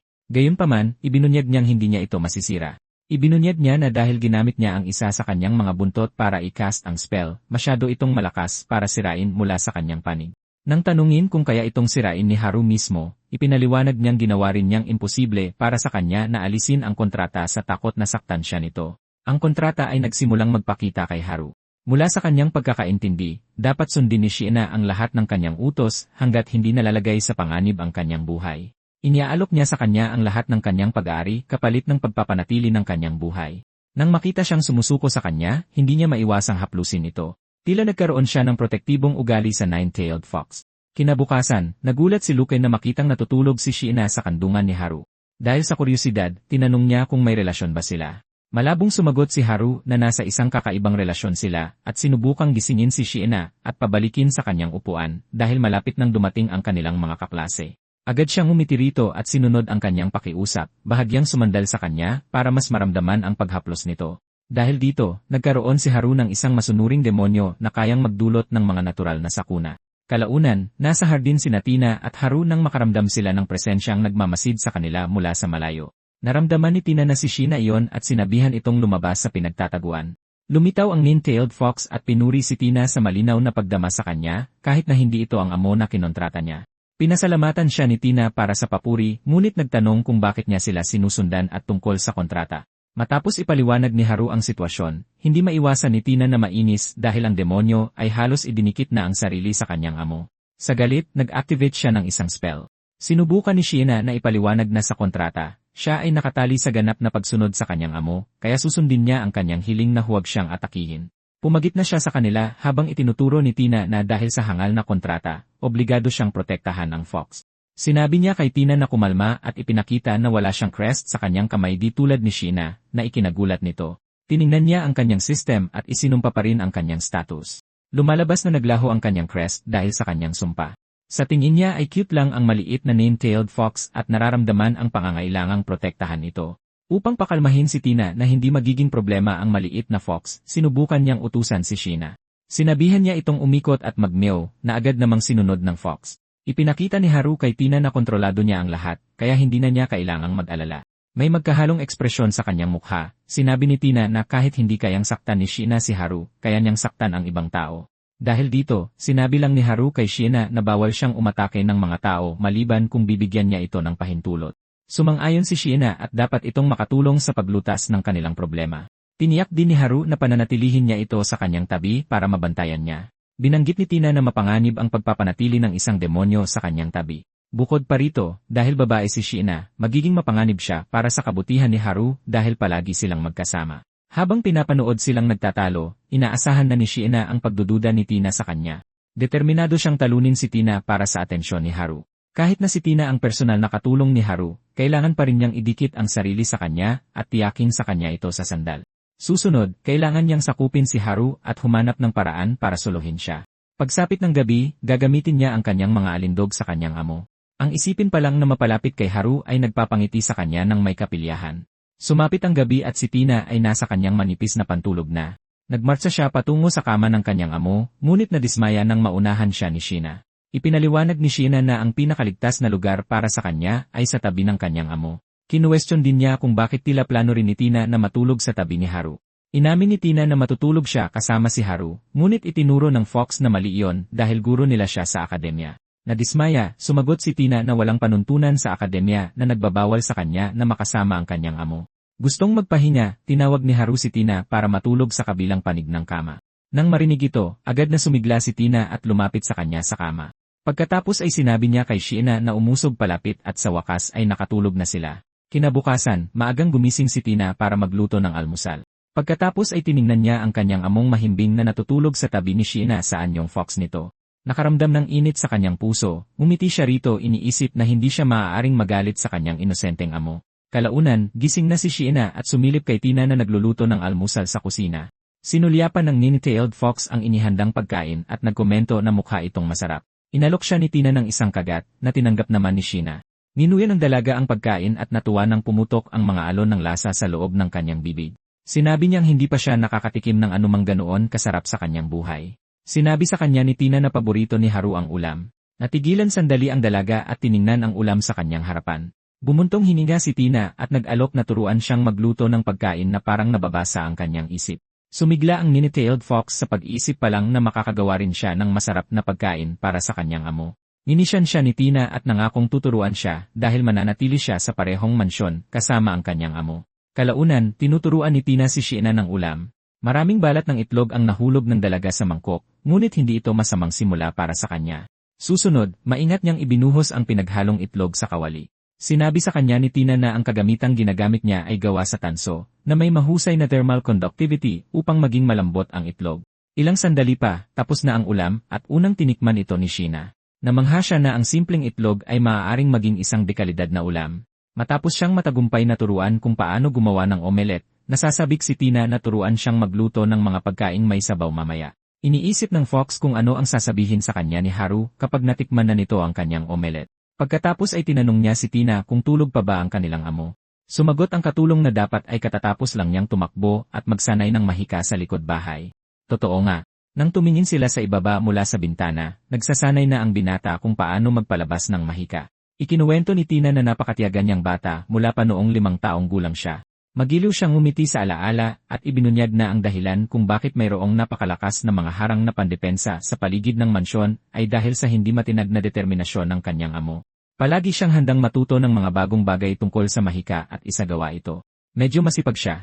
Isa ito sa mga dahilan kung bakit mahal na mahal niya si Haru at sumang-ayon si Shiina, lalo pang nagkakagusto sa binata habang pinagmamasdan ito. Matapos ang kanyang pagsasanay, pumasok si Haru sa mansyon at sinalubong ng kanyang 2 lingkod. Tuwang-tuwang ipinakita sa kanya ni Shiina ang omelette na kaluluto lang niya. Nagulat siyang itinuro ni Tina sa kanya ang ulam. Sumingit ang katulong, sinasabing hindi niya maaaring hayaan ang Fox na manatili roon ng libre. Kumagat siya ng omelette at agad na humanga sa kung gaano ito perpektong naluto. Natuwa si Shiina nang marinig na nagustuhan ng kanyang amo ang kanyang luto. Dahil dito, isang bagong miyembro ang kadaragdag lang sa kanilang lumalaking pamilya. Ilang araw ang lumipas, inanunsyo ni Tina sa klase na isang class match ang gaganapin sa loob ng 3 araw sa pagitan ng mga freshman at ng mga 7th year. Dahil kalaban nila ang mga senior, hindi nila maiwasang kabahan. Idinagdag ni Tina na ito ay isang 5-on-5 gauntlet match. Sinabi niya sa kanila na maniwala sa kanilang sariling kapangyarihan dahil alam niyang mas malakas sila. Kalaunan, ang mga kinatawa ng freshman ay sina Haru, Luke, Rifa, Mel, at Yoko, at kalaban nila ang mga kinatawa ng ika-7 klase na binubuo ni Nard at ng kanyang alipores. Parehong klase ang pumila na magkaharap habang si Luna, na nanonood mula sa madla, ay nagulat na makakita ng mga pamilyar na mukha. Kinutya sila ng mga senior sa pagiging mapaghanap at sinabing isuko na nila ang kanilang magandang silid-aralan na tiyak na pinakiusapan ng ama ni Haru para sa kanila. Nakilala sila ni Luke bilang mga buli na nangharas kay Luna sa entrance ceremony. Sumang-ayon si Haru at idinagdag na tila nagboluntaryo silang labanan sila para makaganti. Dahil dito, sinuri niya ang kanilang nakuhang mana, iniisip kung gaano sila kalakas. Gayunpaman, nadismaya siya nang makitang napakababa ng kanilang mana level para sa mga senior. Pareho silang hindi makapaniwala ni Luke matapos malaman ang kanilang kawalan ng kakayahan, na ibulalas ang kanilang pagdududa kung karapat-dapat ba silang mag-aral sa akademya. Hindi sila makapaniwala na karapat-dapat pa silang maging kalaban nila. Pagkatapos, napansin nilang malungkot si Luna. Nag-aalala, tinanong ng mga babae kung anong nangyari sa kanya. Dahil nagsisimula na siyang mamutla, marahang hinimok ni Rifa na magsalita siya. Medyo nag-aalangan, kalaunan ay ibinahagi niyang ang mga senior na kanilang haharapin ay ang mga nangharas sa kanya sa entrance ceremony. Sa kabutihang palad, nandoon sina Luke at Haru para tulungan siya. Pinayuhan siya ni Rifa na magpahinga muna sa infirmary habang masama ang kanyang pakiramdam. Tumanggi siya at sinabing gusto niyang mag-cheer para sa lahat. Pabalik sa arena, pinagtawanan ni Nard at ng kanyang kaibigang si Tom, si Rifa. Dahil siya ang lalaban, tinawag siyang swerte ni Nard dahil masisiyahan daw siya sa kanyang mga teknike. Tiningnan niya sila ng may pandidiri at tinawag silang basura. Naglakad siya papunta sa arena at sinabi kay Luna na malapit na silang magkaroon ng victory party sa paborito niyang restaurant, kaya hanggang sa panahong iyon, dapat patuloy siyang mag-cheer para sa kanila. Si Yoko at Mel ay nanonood mula sa gilid, naghihintay ng kanilang pagkakataon at nag-cheer para kay Rifa. Napabuntong hininga si Yoko at nagkomento na matatapos agad ang laban at hindi ito magiging magandang palabas para sa mga manonood. Sumang-ayon si Mel sa kanyang sentimiento. Noong una, nag-alala siya dahil sila ay mga upperclassmen at ito ang nagparamdam sa kanila na kakilakilabot. Ngunit pagkatapos harapin ang mga gargoyle ni Tina, wala nang makakatinag sa kanya. Sa pagharap sa mga senior ngayon, nararamdaman niya na mas mahina sila kumpara sa kanila pagdating sa dami ng mana. Sa totoo lang, imposible para sa kanya na may tsansang matalo sa duelo. Gayunpaman, nagkomento si Luke na hindi sila dapat magpakampante. Hindi sila sigurado kung mayroon silang mga lihim na sandata o mga daya na maaaring gamitin laban sa kanila. Sumang-ayon si Rifa sa kanya at sinabi sa lahat na dapat pa rin silang mag-ingat. Hinikayat niya silang mag-relax muna at idinagdag na siya na muna ang bahala sa laban. Binati siya ni Haru ng good luck. Hinamon siya ni Tom na unang umatake, determinado na ipakita sa kanya na ang kanilang laban ay magtatapos sa kanyang pabor. Para sa kanya, padalos-dalos na hilingin sa kanya na unang bumanat. Dahil sa pakiramdam na minamaliit, hinugot niya ang kanyang pana at nag-ipon ng napakaraming mana sa kanyang paligid. Umakyat si May sa rehas para mas makita si Rifa. Namangha siya sa kung gaano siya kagaling na windmaster. Habang abala sa panonood ng laban, hindi niya napansin na papalapit sa kanila ang hangin ni Rifa. Tinamaan siya nito at nahulog siya mula sa rehas. Sa kabutihang palad, mabilis na kumilos si Haru at iniligtas siya sa pagkahulog. Nagulat siya sa gaan niya. Aksidenteng ilang pulgada na lang ang layo ng kanilang mga mukha sa isa't isa kaya namula siya. Bigla, dumating ang kanyang kakambal na si Mei para ilayo siya kay Haru. Naging depensibo si Mei at pinrotektahan siya mula sa kanya. Sinubukan ni Mei na ipaliwanag kung paano siya iniligtas para pakalmahin siya. Nagpasalamat si Mei kay Haru sa pagligtas sa kanyang kakambal, ngunit binalaan siya na huwag masyadong lumapit sa kanya. Samantala, sa arena, pinakawalan ni Rifa ang kanyang kapangyarihan ng hangin na ikinagulat ng kanyang kalaban sa dami ng mana na mayroon siya. Hindi mayalis ni Luna ang kanyang mga mata kay Rifa at nanonood ng may parehong intensidad tulad ni Haru at Luke. Naggitngit si Tom sa inis, nasaktan ang kanyang ego na ang isang first year na tulad niya ay may mas maraming mana kaysa sa kanya. Ginamit niya ang isang shield spell habang pinakawalan ni Rifa ang kanyang blast arrow sa direksyon niya. Pinagpawisan ang noo ni Tom habang tinutulak siya ng kapangyarihan ni Rifa. Bahagya siyang sumimangot matapos aksidenteng madulas ang kanyang kapangyarihan ng hangin. Nagpanik ang ibang mga estudyante nang lumipad si Tom sa kanilang direksyon dahil sa epekto ng atake. Ang harang na dapat sanay nagpoprotekta sa kanila ay nawasak, kaya naapektuhan din ang mga estudyante at lahat sila ay napalabas ng arena. Nagdiwang ang mga first year sa malinaw na pagkapanalo ni Rifa. Humanga, lumapit si Tina sa arena at pinuri ang kanyang estudyante sa paglipol sa lahat ng kalaban sa isang dalaw. Idinagdag niya na walang paraan para mapigilan ng harang ng kung sinong guro ang mahika ng kanyang estudyante na nagpakaba sa guro. Tinawag niyang fall ang atake dahil galing ito sa labas ng arena. Gayunpaman, itinuro ng isa pang guro na ang panalo ay para pa rin sa mga first year dahil ang ibang miyembro ng 7th years ay hindi na makalaban. Hindi nila inaasahan na masisira ang harang ng isang guro ng spell ng isang estudyante.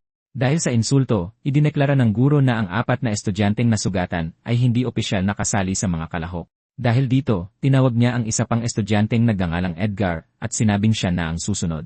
Habang natutulog, biglang nagising ang estudyante na naguguluhan kung bakit siya na ang susunod. Ngayong gising na, ipinasa niya ang librong nakatakip sa kanyang mukha sa kanyang kaklase na si Rika. Binalitaan niya ito na katatalo lang ni Rifa sa 4 nilang kaklase at humingi sila ng rematch. Dahil pumayag ang mga freshman, dapat silang magpadala ng isa pang grupo ng mga senior para labanan sila. Kahit nakulang siya sa tulog, walang magawa si Edgar kundi lumaban.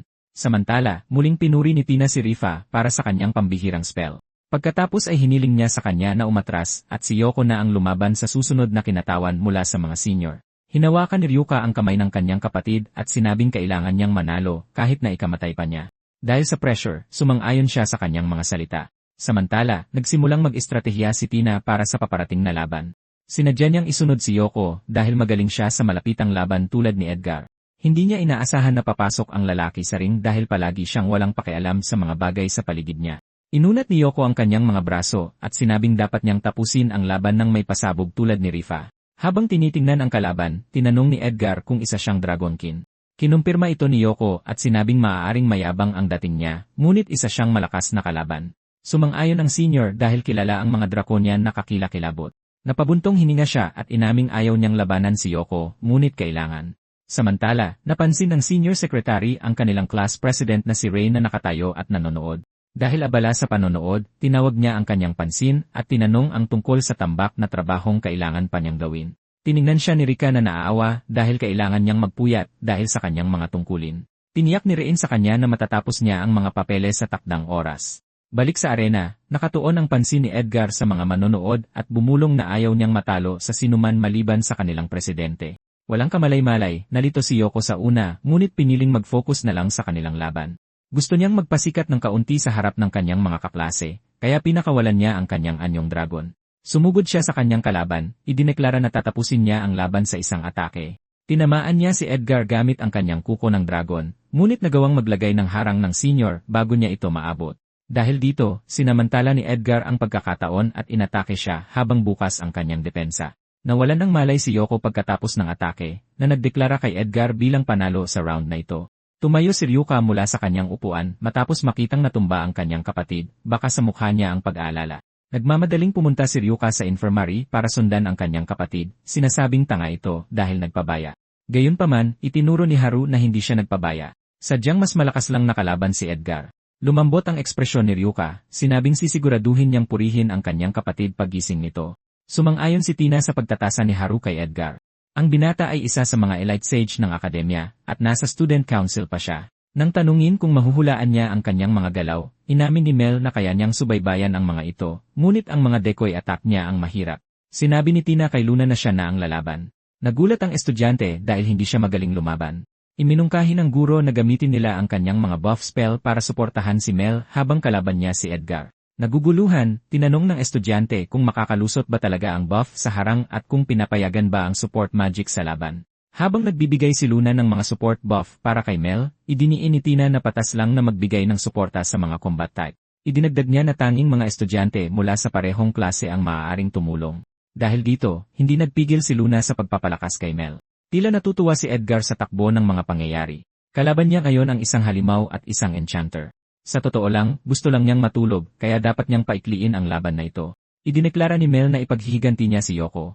Natawa ang senior dito, itinuro na sila ang unang lumipol sa kanilang mga kinatawan. Pagkatapos ay naramdaman niyang gumagamit din ng support spells para sa kanya ang kanyang koponan. Napansin ni Ray na pareho silang gumagamit ng daya at sinabing ayaw ni Edgar sa mga ganitong bagay. Itinuro ni Rika na tapos na ang laban dahil nakialam ang guro at sinira ang lahat ng panuntunan sa class battle. Talagang nararamdaman ni Mel ang support spell ni Luna na kumukulo sa loob niya.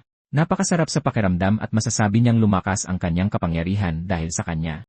Plano niyang ibuhos ang lahat para hindi masayang ang pagsisikap ng kanyang mga kaklase. Pagkatapos ay lumundag siya at itinaas ang kanyang kamao laban sa senior. Sumuntok siya ng may pambihirang bilis, ngunit nagawang harangin ni Edgar ang lahat ng kanyang atake. Aksidente niyang natamaan ang isa pang decoy, na tumulong kay Edgar na iwasan ang kanyang kamao. Nagdalit ang kanyang panga sa inis. Ang binata ay hindi lang gumagamit ng mga decoy spell, kundi perpektong nadedetect ang kanyang mga galaw, na pumipigil sa kanya na makatama sa kanya. Sa kabutihang palad, binigyan siya ni Luna ng dagdag na lakas, na nagpapatuloy sa kanya. Nagpakawala siya ng isa pang atake at inakalang tumama ito, ngunit ito pala ay isa na namang out-of-bound na atake na sumira muli sa harang. Sa galit, dinuraan niya ito dahil sa palaging pag-iwas at hindi man lang umaatake. Hinamon siya ni Edgar na makatama man lang ng isang beses. Mayroon siyang buff spell sa kanyang mga binti na nagpapabilis sa kanyang mga galaw. Ito ang nagbigay sa kanya ng higit na kumpiyansa at nagpakaba kay Mel, kaya nagpakawala siya ng isang aerial kick sa kanya. Tumama ang sipa sa isa pang decoy na lalong ikinainis ni Mel. Pinuri niya ito sa pagkakaroon ng malalakas na binti. Nang makitang hindi na tinag ang kanyang kalaban, kinilala niya na kung magpapatuloy ang laban, malamang na matatalo siya. Kaya, ikinagulat niya ng kusang sumuko ito at ideklara ang pagkatalo. Ubos na ang kanyang mana at lakas, at ganap na siyang pagod. Pagkatapos ay sinabi niya sa referee na opisyal na siyang sumusuko sa laban. Bukod dito, ayaw niya lang gumamit ng suporta sa laban dahil hindi na magiging makabuluhan ang kanyang panalo. Dahil wala nang ibang makalaban, idineklara ng referee na tapos na ang laban at ang nanalo ay si Mel. Nilapitan niya si Edgar at tinanong kung bakit siya sumuko sa laban. Humingi siya ng paumanhin sa kanya sa hindi pagtatapos ng laban, ngunit inamin na ito ay isang masayang laban. Nagsisisi si Tina na hindi nagkaroon ng pagkakataon sina Haru at Luke na ipakita ang kanilang mga kakayahan. Tiniyak ni Haru sa kanya na hindi niya kailangang mag-alala dahil sila ay nasa class 1. Sumingit si Luke, binanggit na hindi siya sigurado kung matatalo niya ito. Sinabi rin ni Haru ang pareho para sa kanyang sarili, dahil may ilang spell siyang gustong subukan, ngunit walang garantiya na magagawa niya ito. Samantala, nagmamadaling lumapit ang guro kay Edgar, galit na ginawa siyang pain. Dahil halatang halata ang sugat sa kanyang mukha, nagalit ang guro at tinanong kung bakit ginawa siyang pain. Binaliwala ni Edgar ang kanyang galit kaya nagbanta ang lalaki na parurusahan siya ng matindi sa paggamit sa kanya. Biglang lumitaw si Rain at inakusahan ang guro ng hayagang pandaraya sa laban kanina. Itinuro niya na may nai-record ang kanyang sekretarya na isang napaka-interesanteng bagay at ipinakita ito sa kanya. Matapos ipakita ang kanyang pandaraya, sinabi ni Rain sa kanya na tigilan ang panggugulo kay Edgar na tumangging mandaya sa laro. Pagkatapos ay ngumisi siya kay Edgar at nagkomento na masungit pa rin ito gaya ng dati. Nang makita ang senior, nagkomento si Rifa na pamilyar ito sa kanya. Sinabi sa kanya ni Tina na ito ay walang iba kundi si Rain, ang Student Council President. Malamang pamilyar siya sa kanya mula noong nagbigay ito ng welcome speech para sa mga freshman. Kilala siya sa akademya bilang ang pinakamalakas na mage. Nang marinig ito, napag-isipan ni Haru na kung sakaling makaharap nila ang lalaki, tiyak na magiging isang mahirap na laban ito. Pagkatapos ay tinanong niya si Tina kung may tsansa ba silang manalo laban kay Rain. Kailangan lang nilang magsanay ng husto at tiyak na makakamit ito.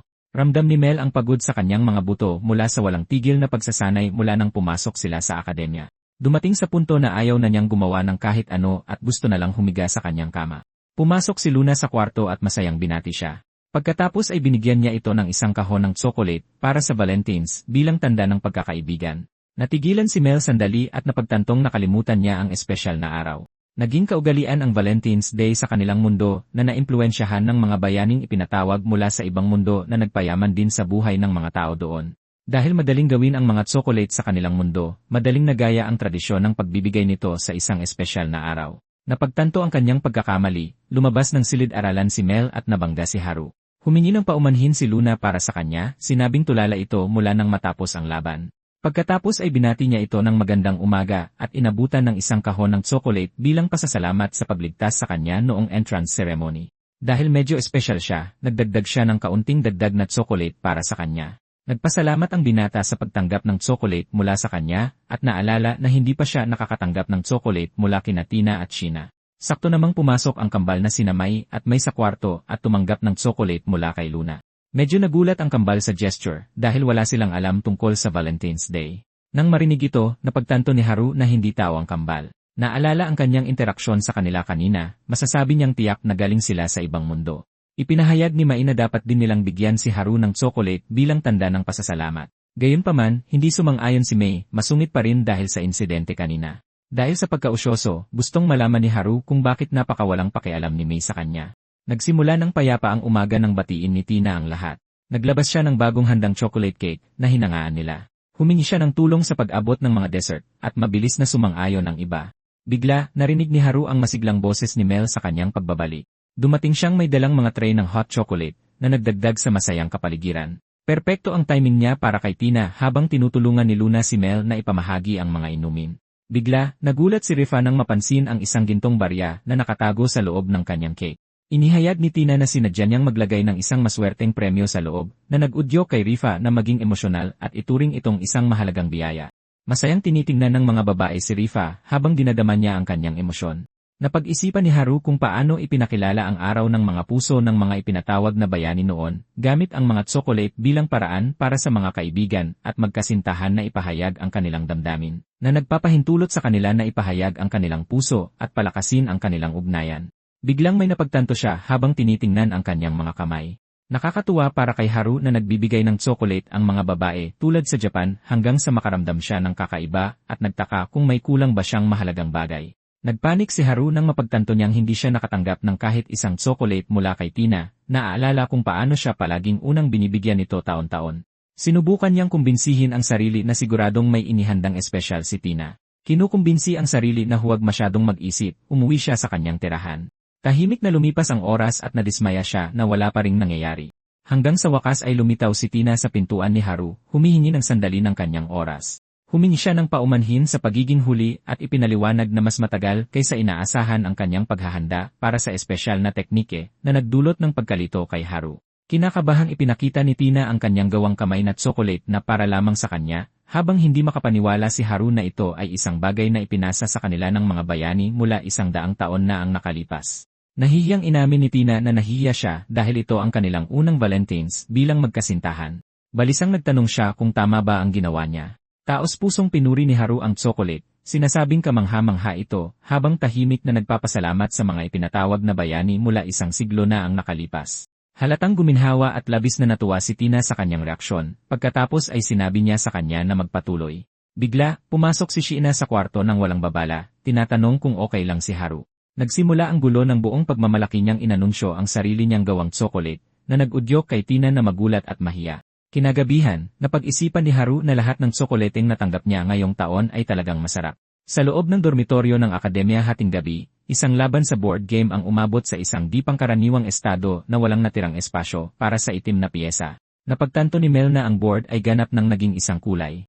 Nagulat si Luna nang manalo siya habang pinupuri niya ito sa pagiging malakas. Matapos ang maraming pagkatalo, nagpasya si Luna na hindi na magpipigil sa susunod na round. Nagpatuloy ang laro habang kumpiyansa niyang inilagay ang kanyang piyesa. Kinabukasan, ipinaliwanag ni Luna na inimbitahan niya si Mel para sa isang sleepover para pasayahin ito. Sinubukan ni Haru na aliwin si Luna dahil masama ang loob nito para kay Mel. Tahimik na napansin ni Haru na hindi lang magaling si Luna sa mga board game, kundi matalino rin at maalam sa mahika. Kahit sa klase, madali niyang nasasagot ang mahihirap na tanong. Mas nahihirapan si Yoko at Mel sa teorya sa kabila ng kanilang malakas na kakayahang pisikal. Napag-isipan ni Haru na ang klase mismo ay di pangkaraniwang matindi. Samantala, sa silid ng Student Council, sinabi ni Haru na maraming kakaiba sa klase ng unang taon. Si Luka, apo ng headmaster, ay gumagamit na ng Grand Magic bilang isang freshman. Si Luna ay kinilala bilang isang spellbreaker mula sa isang hindi paboritong klase na nakapasok pa rin sa elite na akademya. Nabanggit si Rifa sa pagtalo sa 5 nangungunang senior ng sabay-sabay. Napansin si Mel sa pagsasama ng martial arts at mahika. Samantala, iniulat ni Connie na isang dragon girl sa klase ang may pambihirang kapangyarihan sa pagpapagaling habang iniimbestigahan niya ang isa pa, na inilalarawan ang buong klase bilang isang ganap na anomalya. Napansin ni Ray na ang klase ay tinatawag na maalamat na klase ni Tina, na nag-udyo kay Connie na imbestigahan pa ang usapin.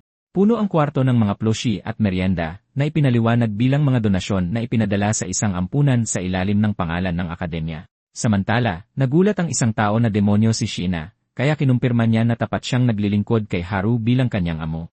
Ang kanyang status ay nagpapatunay na siya ay tunay na isang demonyo. Nagulat si Luna nang malaman na level 79 na si Yoko. Ipinaliwanag niya na hindi siya gumagawa ng masama maliban kung utusan ng kanyang amo. Inihayag niya na ang kanyang espesyalidad ay mind control magic. Idinagdag ni Sheena na kaya niyang alipinin ang mga nilalang na mas mababa ang antas kung gugustuhin niya. May kumpiyansang sumagot sina Luke at Yoko na ayos lang sila, na ikinagulat ni Haru. Inihayag ni Rifa na kaya siyang talunin ni Sheena dahil level 80 lang naman siya, na nagpangiti kay Haru dahil nakipagkasundo siya kay Sheena bago pa ito gumawa ng kahit anong padalos-dalos. Samantala, ibinahagi ni Ryuka na siya ay level 62 habang sina Mai, Mei at Mel ay pawang level 60. Inamin ni Luna na level 52 lang siya at humanga sa lahat. Biglang may naramdamang pamilyar si Haru sa sitwasyon. Pinakalma ni Ryuka si Luna at ipinaliwanag na pambihira ang kanyang paglago para sa isang Enchanter support class. Pinuri ng grupo si Luna dahil palagi silang inililigtas nito, sinabihan siyang ipagmalaki ito. Masaya siyang sumang-ayon at nagpasalamat sa kanila habang naiwan sa ere si Haru. Dahil kay Haru, sabi ni Luna na makakapag-aral sila ng walang takot sa mind control ni Yoko. Tumawa siya, sinabing si Yoko ay kumilos ng mag-isa. Sa isip-isip niya, iniisip niya kung ano ang susunod niyang gagawin hanggang sa magpasya siyang panahon na para ibunyag ang kanyang sariling level. Napansin ni Haru na lahat ay nagbabahagi ng kanilang mga status screen maliban sa kanya. Naisip niyang hindi niya maitatago ang kanyang sikreto magpakailanman, nag-aalala na mabunyag ang kanyang sumpa sa lahat. Determinado si Haru na humingi ng tawad kay Tina sa pananahimik niya. Sa wakas ay nagkalakas siya ng loob na ibunyag ang kanyang level, ngunit pinigilan siya ni Luke at iginiit na hindi na kailangang ipakita ang status ni Haru dahil ayaw niyang makita ito. Nagulat si Haru sa kanyang reaksyon. Inamin ni Luke na bago mag-enroll, naniniwala siyang ang headmaster lang ang maaaring mas malakas sa kanya sa akademya. Naalala niya ang pagkikita nila ni Haru at napagtanto kung gaano siya nagkamali sa kanyang mga akala. Kinikilala na mas malakas si Haru kaysa sa kanya. Sa kanyang isipan, pabor sa kanya ang hindi pagkakaunawaan. Sumang-ayon si Rifa kay Luke, kaya hindi na nakapagpaliwanag pa si Haru. Kaswal na ipinaliwanag ni Yoko na ang sobrang seryosong paghabol sa matataas na pangarap ay maaaring makasira sa isang tao, habang sumang-ayon si Ryuka at inamin na ayaw rin niyang makita ang status niya. Nakahinga ng maluwag si Haru, sinabing mahirap ipakita ang ganoong bagay pagkatapos ng lahat ng kanilang napag-usapan. Samantala, dumating ang klase sa isa sa mga training site na pinamamahalaan ng academy sa kalagitnaan ng Steel Forest kung saan gaganapin ang klase. Habang naglalakad sila sa lugar, sinabi ni Luke na ang lugar na ito ay karaniwang para sa mga 5th year na may mga halimaw pa ring gumagala sa malapit. At sa kabila ng kanilang pagkagulat sa pagbibigay ng pahintulot, sinabihan silang magsimulang magsanay ng mag-isa. Nang marinig na ang aralin na yon ay tungkol sa pakikipaglaban sa mga halimaw, kaswal na iminungkahi ni Yoko na gawin itong isang paligsahan para makita kung sino ang makakapatay ng pinakamarami.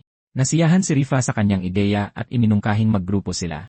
Nag-aalala si Luna dahil suporta lang ang maibibigay niya, ngunit inalok siya ni Luke na maging kapareha niya. Nagpasya si Yoko na makipares kay Ryuka. Habang magkakampi sina Rifa at Mel, nagpasya sina Mai at Mei na magpares bilang magkapatid na nagpapatibay sa kanilang pagtutulungan. Sinabi ni Sheena na natural lang na makikipares siya sa kanyang amo habang masaya itong sumang-ayon. Biglang may nagtanong kung plano ba nilang lumaban, inaasar siya sa pagiging tamad. Biglang lumitaw si Tina at napansin na nagtipon na ang lahat at handa nang magsimula na ikinatakot ni Sheena. Tiningnan siya ni Rifa na may kaba sa kanyang boses. Binalaan ni Tina ang lahat na mag-ingat at binigyan siya ng pulseras para sa mga emergency kasama ang isang pito. Tiningnan ni Haru ang pulseras nang may pagtataka habang napagtanto na may balak na hunting competition si Tina. Inamin ni Yoko na narinig niya ang ideya at natuwa siya dito. Ipinaliwanag ni Tina na itinatala ng magic device ang bilang at ranggo ng mga natalong halimaw. Nilinaw niya na ang pagtalo sa mga halimaw ay hindi magpapataas ng kanilang mga antas at matatapos ang pagsasanay sa tanghali. Idinagdag niya na ang pakikipagtulungan o pakikipagkumpetensya ay parehong may halaga na higit pa sa simpleng karanasan. Sa isang masayang palakpak, inihayag niya ang opisyal na pagsisimula ng pagsasanay. Sumugod sina Yoko at Mel sa gubat, handa nang simulan ang pangangaso. Napagtanto ng grupo na nalayo na sila sa iba habang naglalakbay sa gubat. Masiglang binanggit ni Shiina ang ideya ng pangangaso sa mga kalapit na halimaw na halatang sabik ng kumilos. Habang magkasama silang naglalakad, tinanong ni Haru kung gumagana ba ang kanyang mind control magic sa mga halimaw na nagpapahiwatig ng ibang paraan. Pinag-usapan nila kung gaano kahirap maghanap ng halimaw na maaaring makontrol, tinitimbang ang pagiging praktikal ng ideya. Kalmadong humakbang si Haru at nagsimulang bumuo ng mahika sa kanyang kamay, senyales na siya na ang hahawak sa sitwasyon. Iniunat ni Haru ang kanyang kamay habang nabubuo ang isang bolang apoy, kumakalat ang init nito habang nanonood si Shiina mula sa likuran. Kalmado niyang pinanood ang nagbabagang apoy, kinikilala ang katatagan at kontrol nito. Hinubog pa ni Haru ang bolang apoy, itinuturing itong isang core habang pinapatibay ito ng mga karagdagang elemento. Nagsimulang magbago ang mahika. Ang mga apoy ay pumilipit habang ang bola ay nagsimulang mag-anyong parang hayop. Lumakas ang pagbabago, ang apoy ay ganap na nag-anyong isang buhay na hugis habang ang kapangyarihan ay sumusugod palabas. Nagulat si Shiina matapos makitang nagpatawag si Haru ng isang kabayo. Pinatibay niya ito ng patong-patong na mahika, nagdaragdag ng resistensya at baluti upang patatagin ang construct. Patuloy na nagbabago ang sandata habang tumitigas ang istruktura nito na nakatuon sa purong lakas ng pagtagos. Binalutan ni Haru ang sandata ng wind magic, pinapatalas ang bilis at pagtagos nito. Natapos ang proseso sa kumpletong fire lance na kumikislap sa enerhiya, handa ng gamitin. Natigilan si Shiina sa gulat nang mapagtanto niyang may hindi inaasahang nangyayari sa harap niya. Malakas ang kanyang reaksyon, nakilala ang spell at napagtanto na ito ay higit pa sa kanyang unang inakala. Maraming fire constructs ang natapos mabuo sa paligid ni Haru na nagpapakitang higit sa isa ang kanyang nilikha. Itinaas niya ang kanyang mga kamay at ipinadala ang mga fire knights, inuutusan silang manghuli ng mga kalapit na halimaw. Sabay-sabay na kumilos ang mga nilalang at naging malinaw na kontrolado niya ang ilang high-tier summons ng sabay-sabay. Pinansin ni Haru ang mga summon knight na may hawak na mga sibat ng apoy, ipinaliwanag na ang mga sandata ay hinubog upang tumugma sa kanilang mga anyo. Agad na nag-alala si Shiina na baka pinipilit ni Haru ang kanyang sarili sa pagpapanatili ng napakaraming advanced spell ng sabay-sabay. Kaswal niyang tinanong kung gusto niyang kumuha ng kaunting mana mula sa kanya, na tila hindi gaanong sineseryoso ang sitwasyon. Natigilan si Shiina nang bigla siyang tawagin ni Tina. Napunta ang pansin sa pulseras habang ipinaalala ni Tina sa kanya na oras pa rin ang klase. Biglang narinig ni Luke at Luna ang may otoridad na boses ni Tina. Ipinaliwanag niya na aktibong sinusubaybayan ng mga pulseras ang lahat para sa kaligtasan ng mga estudyante. Mahigpit na nagbabala si Tina na anumang hindi naangkop na pag-ugali ay magreresulta sa agarang diskwalifikasyon at bagsak na grado. Tumutol si Shiina sa pagkadismaya habang mahigpit siyang pinatigil ng instructor nang walang puwang para sa argumento. Pinaalalahanan ni Tina na kung aalisin nila ang pulseras o liliban sa klase, mawawalan sila ng karapatang maghapunan sa gabing iyon. Hindi makapaniwalang reaksyon ni Shiina, napahawak sa kanyang dibdib habang lubos na naintindihan ang parusa. Mapait siyang nagreklamo tungkol sa pagkakait sa kanya ng luto ng instructor, itinuturing itong isang malupit na pagsubok. Samantala, tahimik na pinag-isipan ni Luca ang babala, pinagsasama-sama kung ano talaga ang ipinapahiwatig ng instructor. Gumuhit siya ng mga sketch na nagpapahiwatig ng isang planong nabubuo habang mas maingat niyang isinasaalang-alang ang sitwasyon. Nagkomento sina Luke at Luna sa kalagayan ni Haru, napansin na tila nahihirapan din siya. Kaswal na itinuro ni Luke ang nararamdaman ni Luna na inilagay siya sa alanganin ng walang pag-aalinlangan. Napapitlag siya sa gulat, halatang nabigla sa kung gaano ito direktang sinabi. Nagpanik siya, naging malinaw kay Luke na ang kanyang nararamdaman ay hindi kailanman naging malihim. Pinag-isipan ni Luke ang mga kilos ni Haru, napagtanto na maaaring binibigyan niya si Luna ng pagkakataong tumabi sa kanya. Tahimik niyang inalala ang mga salita ni Haru tungkol sa entrance ceremony, naramdaman na marahan siyang ginagabayan nito. Double-check ni Luke na hindi makapaniwala, para lang mapagtanto na talagang sinabi ni Haru ang mga bagay na iyon nang hindi pinag-isipan. Naalala niya na ang mungkahi niya tungkol sa sobrang chocolate ay nangyari noong Valentine's pa, na ginawang hindi sinasadyang makahulugan ang kanyang mga kilos. Nagsimulang magsalita pa si Luke, nag-aalangan habang ang kanyang mga iniisip ay nananatili sa karaniwang kawalan ng kamalayan ni Haru. Naputol ang sandali nang makita niya ang isang lobo na nag-aabang sa malapit, na nagpabago ng kanyang focus pabalik sa kanilang paligid. Nanatiling alerto si Luna habang kinikilala nila ito bilang isang steel forest monster, na pagtanto na hindi pa ito seryosong umaatake. Ipinaliwanag ni Luke na kahit talunin nila ang mga lobo, hindi tataas ang kanilang mga level dahil mga training replica lang sila. Umungol ng mahina ang lobo habang tahimik na nanonood si Luna, pinagmamasdan ang sitwasyon ng hindi kumikilos. Binalaan ni Luna si Luke na may kakaiba sa lobo habang nagcast siya ng support spell. Humakbang si Luke sa harap niya, agad na tumugon sa banta. Nagpasalamat siya kay Luna para sa tulong habang nakatuon sa kalaban. Tila bumagal ang oras habang sabay-sabay na sumugod ang maraming lobo. Sinalag ni Luke ang isang malakas na atake, napagtanto na ang kanilang mga suntok ay may hindi pangkaraniwang lakas. Kinwestiyon ni Luke kung ang gubat na ito ay talagang para sa isang aralin.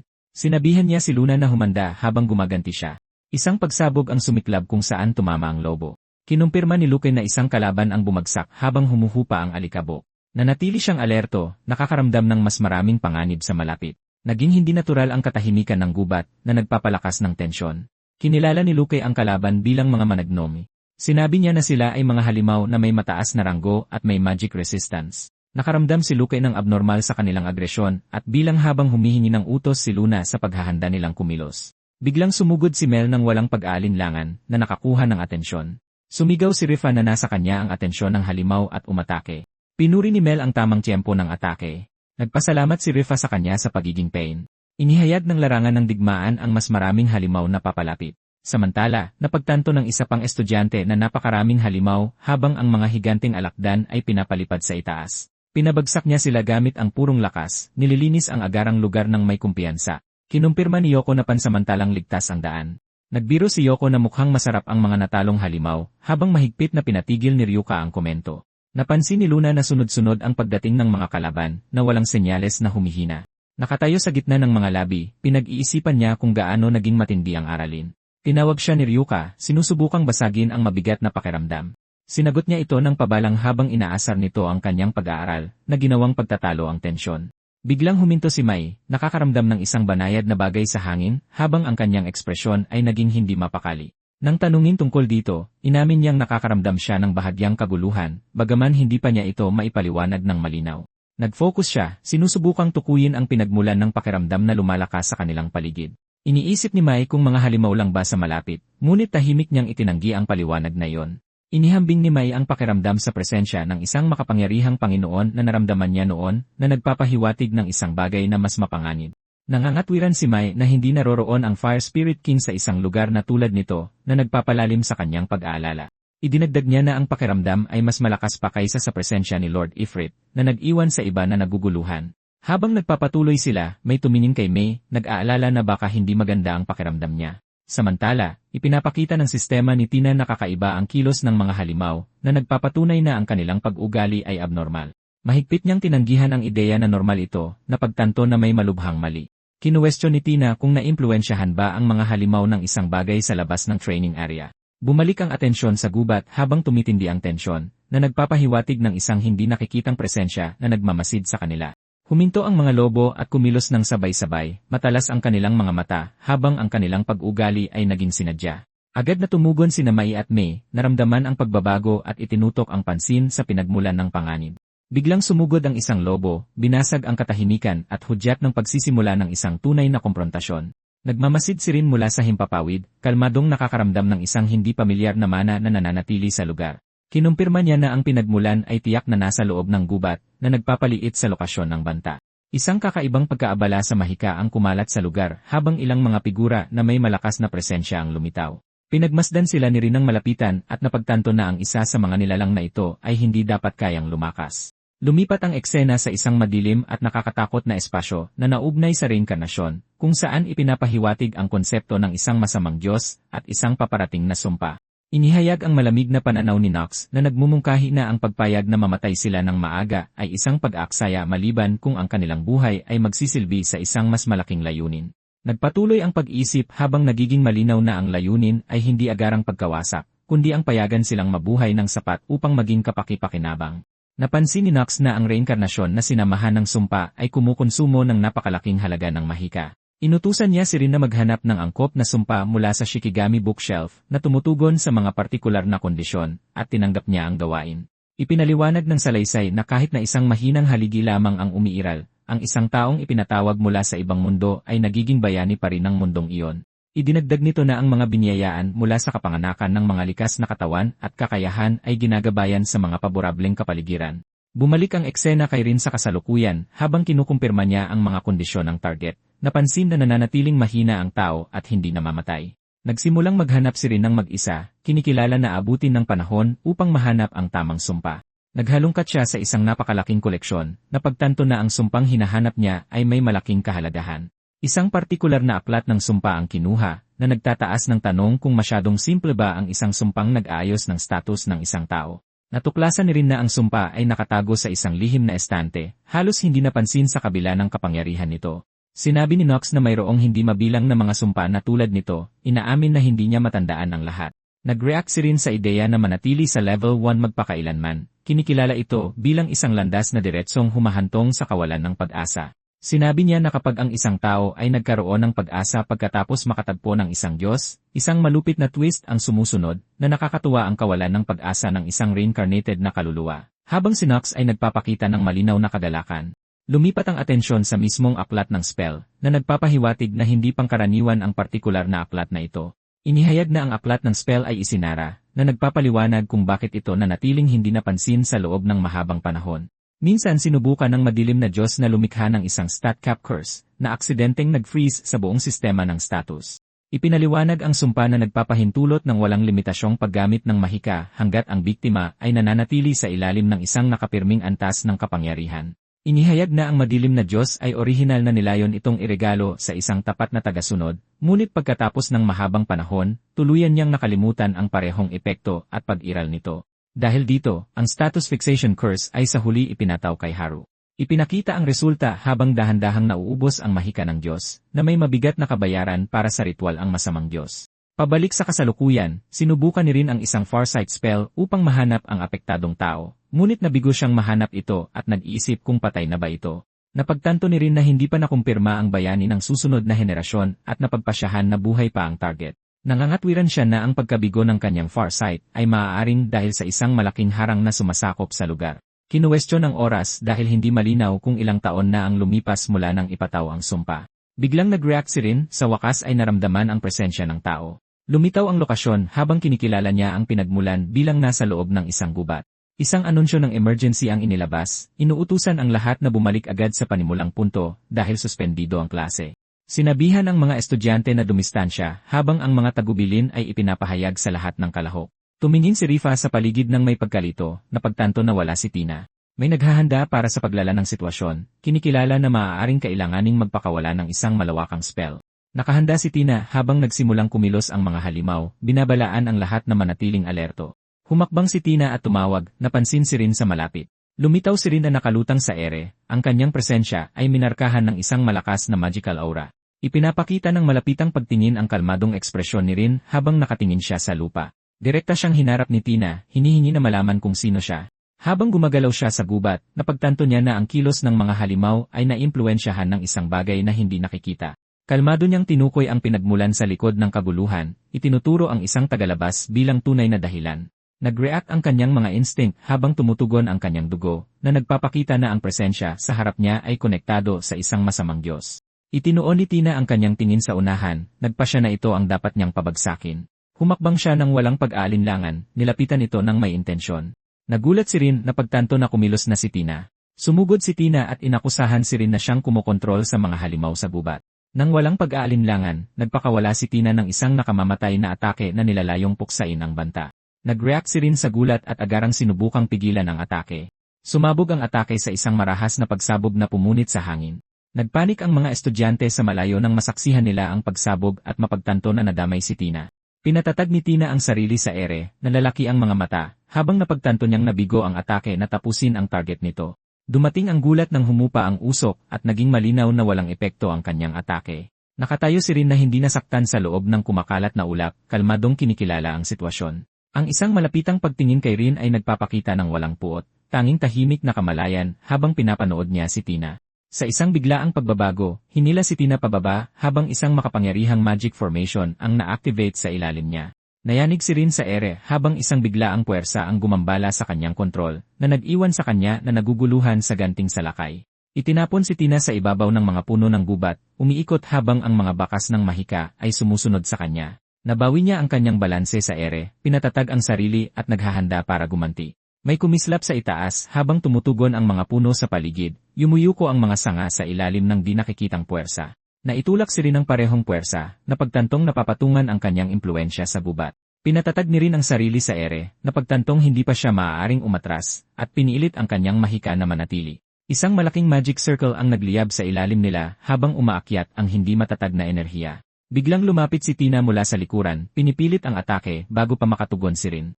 Isang matinis na sigaw ang pumunit sa hangin habang ang sagupaan ay nakakuha ng atensyon mula sa ibaba. Nagpakawala si Tina ng isang malakas na pagsabog na nag-udyo kay Rin na tumakbo sa takot. Tiniis ni Rin ang nakakapasong presyon, napagtantong ang kanyang kalapitan sa masamang Diyos ang pinagmumulan ng reaksyon. Pinagtagpi-tagpi niya ang mga pangyayari at naunawaan na ang pagpapatuloy sa pagkilos ay lalo lang magpapalala sa sitwasyon. Habang lumalakas ang apoy, naramdaman ni Rin na maaaring mapansin ng tagapaglikha kung magpapatuloy itong lumala. Sa ibaba, biglang may kumilos, lumundag patungo sa nagaganap na kabuluhan. Biglang lumingon si Rin nang mapansin ang presensyang iyon, nakilala si Haru. Lumambot ang ekspresyon ni Rin nang mapagtanto niyang sapat na ang presensya ni Tina para patatagin ang sitwasyon. Nasalo ni Tina si Rin sa ere, inilalayo siya sa apoy habang panandaliang humupa ang panganib. Dinala sila ng momentum papalayo habang lumapag si Tina at nakawala si Rin sa kanyang pagkakahawak. Tahimik na ipinagkatiwala ni Rin kay Tina ang pagprotekta sa iba, bumubuo ng huling spell na may mahinahong determinasyon. May bahagyang ngiti, naghanda si Rin na kumilos mag-isa, nagpapahiwatig ng isang pamamaalam na regalo, habang nakatingin si Tina. Nakaramdam si Tina na may mali habang isang matinding ginaw ang dumaan sa kanya, humigpit ang kanyang ekspresyon sa pagkaalarma. Isang nakakabulag na bugso ang sumabog sa unahan, at kusang inabot ni Tina ang kamay, sumisigaw na huminto ito. Nanlaki ang kanyang mga mata nang mapagtanto niyang nakalusot na ang atake, masyadong mabilis para harangin. Mula sa kaguluhan, isang halimaw na anyo ang lumitaw, at nagulat si Tina habang papalapit ang panganib. Ang nilalang ay bumulusok pababa ng walang kontrol, nagbabala na sa ganitong takbo ay babagsak sila diretsyo sa lupa. Napasigaw si Shiina sa gulat, tinatawag si Tina habang inaabot ang kaguluhan. Mula sa malayo, natanaw ng mga estudyante ang isang bumabagsak na silweta, hindi makapaniwalang napagtanto na baka si Tina yon. Nanlaki ang mga mata ni Haru, habang naramdaman niyang mayroong napakasamang nangyayari, nagsimula na siyang mataranta. Tumingala siya at isinigaw ang pangalan ni Tina, walang magawang nanonood habang patuloy siyang nahuhulog. Biglang lumitaw si Yoko at inutusan ang halimaw na bitawan si Tina. Habang bumabagsak sila sa hangin, hinihila ng nakamaskarang halimaw si Tina pababa, habang si Yoko ay sumisid sa kanila mula sa ibaba. Habang papalapit, ikinuyom ni Yoko ang kanyang kamao at sumigaw sa galit, tinatawag ang halimaw habang naghahandang sumuntok. Habang nahuhulog sila, nagpakawala si Yoko ng malakas na suntok pababa, patungo sa nakamaskarang halimaw, habang si Tina ay naiipit sa gitna nila. Lumapit si Yoko sa ere, tinitigan ng matalim ang halimaw habang may pagkalito sa kanyang isipan. Pinilipit niya ang kanyang katawan at nagpakawala ng isang flying kick, ngunit ang halimaw ay tila hindi pa tumutugon. Malakas na tumama ang sipa, sumabog ang impact habang napasintog ang katawan ng halimaw mula sa tama. Habang nanonood sa takot, sumigaw si Yoko kay Rifa na iligtas ang guro habang patuloy silang bumabagsak. Nag-react si Rifa ng may inis, itinukod ang kanyang kamay habang naghahandang makialam sa kabila ng gulo. Umiikot si Tina nang walang magawa sa ere, ang kanyang katawan ay ganap na nakabaliktad habang nawawalan siya ng kontrol. Sumigaw si Rifa sa pagkabigo, sinasabihan siyang magsabi muna bago tumalon, pagkatapos ay apurahang tinawag si Mel para saluhin si Tina. Sumugod si Mel ng walang pag-aalinlangan, sumisigaw na ipaubaya na ito sa kanya, habang umiikot ang hangin sa kanyang kamao. Sumipa siya sa isang puno ng buong bilis, inilunsad ang sarili pataas para salubungin si Tina sa gitna ng pagkahulog. Bumagsak si Mel sa mga puno, nababali ang mga sanga, habang ang kanyang momentum ay gumagawa ng daan pababa. Umikot siya sa ere at inabot ang kamay, halos hindi maabutan ang distansya, habang patuloy na nahuhulog si Tina. Sa wakas ay nasalo ni Mel si Tina at sinipsip ang impact habang sabay silang bumagsak sa lupa. Nagmamadaling lumapit si Ryuka na may alarma, tinatawag si Tina nang makita siyang nakahandusay ng walang kilos. Agad na humingi ng pagpapagaling si Mel mula kay Ryuka, na pagtantong nawalan na ng malay si Tina. Nakahandusay si Tina na walang malay habang sinusuri ng mga estudyante ang kanyang kalagayan, na pagtantong may malubhang mali bukod sa mga nakikitang sugat. Agad na tinawag si Yoko habang inaalalayan ni Ryuka si Tina at sinusubukang panatilihin siyang matatag. Nakaramdam si Ryuka ng isang bagay na hindi natural at mabilis na natukoy ang sanhi bilang lason sa halip na pisikal na pinsala. Pinatatag ni Yoko ang kanyang sarili at nanatiling alerto habang ang sitwasyon ay nagiging mas mapanganib kaysa sa inaasahan. Sa malapit, tahimik na ikinuyom ng halimaw ang kanyang kamay, nagpapahiwatig na malapit pa rin ang banta na may kagagawan nito. Natanto ni Yoko na bumagsak si Tina dahil sa lason, kinukumpirma ang tunay na sanhi ng pag-atake. Biglang natigilan si Yoko nang sumigaw si Luna ng isang breathing technique. Sabay-sabay niyang pinagana ang maraming buff, pinapalakas ang depensa, pinapataas ang lakas at bilis, at naglalagay ng mga patong-patong na panangga. Tinawag ni Yoko si Luna, nagpapasalamat sa pagpapalakas. Nagbabala siya na panatilihin ang distansya mula sa halimaw, na pagtantong kakailanganin nila ng napakalakas na puwersa para masira ang kanyang mga depensa. Sa isang flashback, nahirapan si Yoko na gumalaw at napagtanto niyang hindi na niya kayang pilitin pa ang sarili sa kanyang kasalukuyang estado. Habang nagbibiro si Ryuka tungkol sa pagkapanalo sa pamamagitan ng forfeit, pinagalitan si Yoko na manatili sa ibaba habang inamin niyang naging pabigat na siya. Prangkang isinantabi ni Ryuka ang ideya, tumatangging baliwalain ang sitwasyon. Ipinaliwanag niya na nang bumagsak si Yoko, sinabi sa kanila ni Haru kung ano talaga ang nangyari. Napag-alaman ni Yoko na hindi dahil mahina si Tina, kundi dahil mas malakas lang talaga ang kalaban kaysa sa inaasahan. Isang babala ang umalingaw nang makakita si Edgar ng pagkakataon at kumilos para umatake. Naisip ni Ryuka na hindi niya inaasahan na makakatanggap ng simpatya ang isang Dragonkin mula sa isang tao, ngunit natuwa siyang nakilala si Yoko. Sa kasalukuyan, pinatatag niya ang kanyang sarili at napagtanto na hindi ito isang torneo kundi isang tunay na laban kung saan nakataya ang mga buhay. Kahit alam na mas malakas ang kalaban, sumugod si Yoko, idineklara na gagawin niya ang lahat ng kanyang makakaya at pinakawalan ang Dragon Claw. Isang marahas na shockwave ang pumunit sa kabubatan, nagkalat ng mga debris habang nagpapatuloy ang labanan. Naghanda sina Haru at Shiena habang masusing nagmamasid siya at kinikilala ang di mapag-aalinlangan ng kapangyarihan ng Dragonkin at kinumpirma ito ng may determinasyon. Nagpasalamat si Yoko kay Luna para sa kanyang suporta kahit na nananatili siyang alerto sa panganib na dala ng kanilang kalaban. Inaamin niya na hindi pa rin niya maibababa ang kanyang depensa, halos naubos na ang lahat ng kanyang mana sa kabila ng tulong ni Luna. Iniabot ni Yoko ang kanyang kamay kina Luna at Luke, hinihimok silang kumilos ng mabilis. Inutusan niya silang dalhin si Tina at umalis sa lugar habang kaya pa nila, habang patuloy na gumuho ang lupa. Biglang binalaan ni Haru si Yoko tungkol sa isang bagay sa likuran niya. Agad siyang lumingon, naglalagay ng kapangyarihan sa kanyang braso habang naghahanda. Muling gumalaw ang kalaban, ang kanilang kilos ay hudyat ng isa pang nalalapit na pag-atake. Marahas na sumabog ang lupa habang lumabas ang mga debris at presyon, pinipilit ang lahat na maghanda. Natigilan sa gulat sina Luke at Luna, nakakaramdam ng isang bagay na mas mapanganib na paparating. Kusang humakbang si Haru, itinaas ang kanyang kamay habang nakatutok ang kanyang mga mata sa banta. Isang mabigat na presensya ang lumapag, lumubog ang mga paa ng halimaw sa lupa habang naglalabas ng masamang enerhiya. Pinaningkita ni Shiena ang kanyang mga mata at kinumpirma ng walang pag-aalinlangan na ang kalaban sa kanilang harapan ay isang demonyo. Kalmadong nakatayo ang halimaw, ang malaking katawan nito ay naglalabas ng banta habang nakatitig kay Yoko. Sumigaw si Luke at pinakawalan ang Thunderbind, sumabog ang kidlat pasulong para pigilan ang demonyo. Ang mga kumakaluskos na kadena ng kuryente ay pumulupot sa katawan ng halimaw, malakas na tumama habang lumapag ang atake. Ngumisi ang demonyo sa ilalim ng kanyang maskara, hindi natitinag. Ang kanyang maraming mata ay kumikinang sa tuwa. May isang taong apurahang sumigaw na umurong si Yoko habang gumaganti ang demonyo ng may napakalakas na puwersa. Natanto ni Yoko ang katotohanan na kapag nag-transform ang isang Dragonkin, tumitigas na parang bakal ang mga kaliskis nito, at tanging isang tao sa kanyang antas lamang ang makakabili ng oras para sa kanila. Inunat ng halimaw ang kanyang mga kalamnan habang ang mga kadena ng kidlat ay nahihirapan at kumikislap, halos hindi mapigilan ang kanyang katawan. Hinigpitan ni Yoko ang kanyang tindig, nakakaramdam ng panganib habang biglang nagbago ang presyon. Sumigaw ng alarma si Shiena habang biglang tumaas ang mana nito, hinihimok si Yoko na umurong kaagad. May mga yapak na pumasok sa eksena, at hindi makapaniwalang nag-react si Mei, binabanggit muna ang babaeng nakapula at ngayon ay isang demonyo pa. Habang nanonood sa gilid, nag-aalangan sina Mai at Mei, nagtatanong kung dapat ba talaga nila siyang tulungan at nagpasya na magmasid muna sa ngayon. Biglang natigilan si Mai sa hindi paniniwala, mahinahong naangatwiran na kung hindi kayang hawakan ni Haru kahit ito lang, wala nang dahilan para mag-alala pa. Idinagdag ni Mei na pinapatunayan lang nito na hindi karapat-dapat si Haru na gumawa ng kasunduan, ang kanyang ekspresyon ay matatag at hindi humanga. Pagkatapos ng isang maikling paghinto, tahimik silang sumang-ayon, piniling manatili sa gilid at tingnan kung paano mangyayari ang mga bagay. Dahan-dahang kinausap ni Mai si Haru, nag-trigger ng flashback kung saan tinanong niya kung bakit siya tinatawag na ganoon ulit. Naalala niya ang resulta ng insidente sa training ground, ipinapakita ang nasirang gusali ng akademya. Sa alaala, pinuri ni Mai si Haru sa kung gaano siya kagaling noon at buong tapang na nagtanong kung gagawa ba siya ng kontrata sa kanya. Pinagtibay na siya ay si Lord Haru para sa kanya, dahan-dahang tinukso si Mei sa pagiging masyadong mahigpit sa pagtawag kay Haru na Lord. Habang itinuturo na kahit si Shiena ay gumawa ng kontrata sa kanya, at ang pagkontrol sa isang nin-tailed fox sa murang edad ay kahanga-hanga na. Isang maikling flashback ang nagpakita kay Haru na nagpapakawala ng napakalakas na apoy, binibigyang diin ang laki ng kanyang kapangyarihan.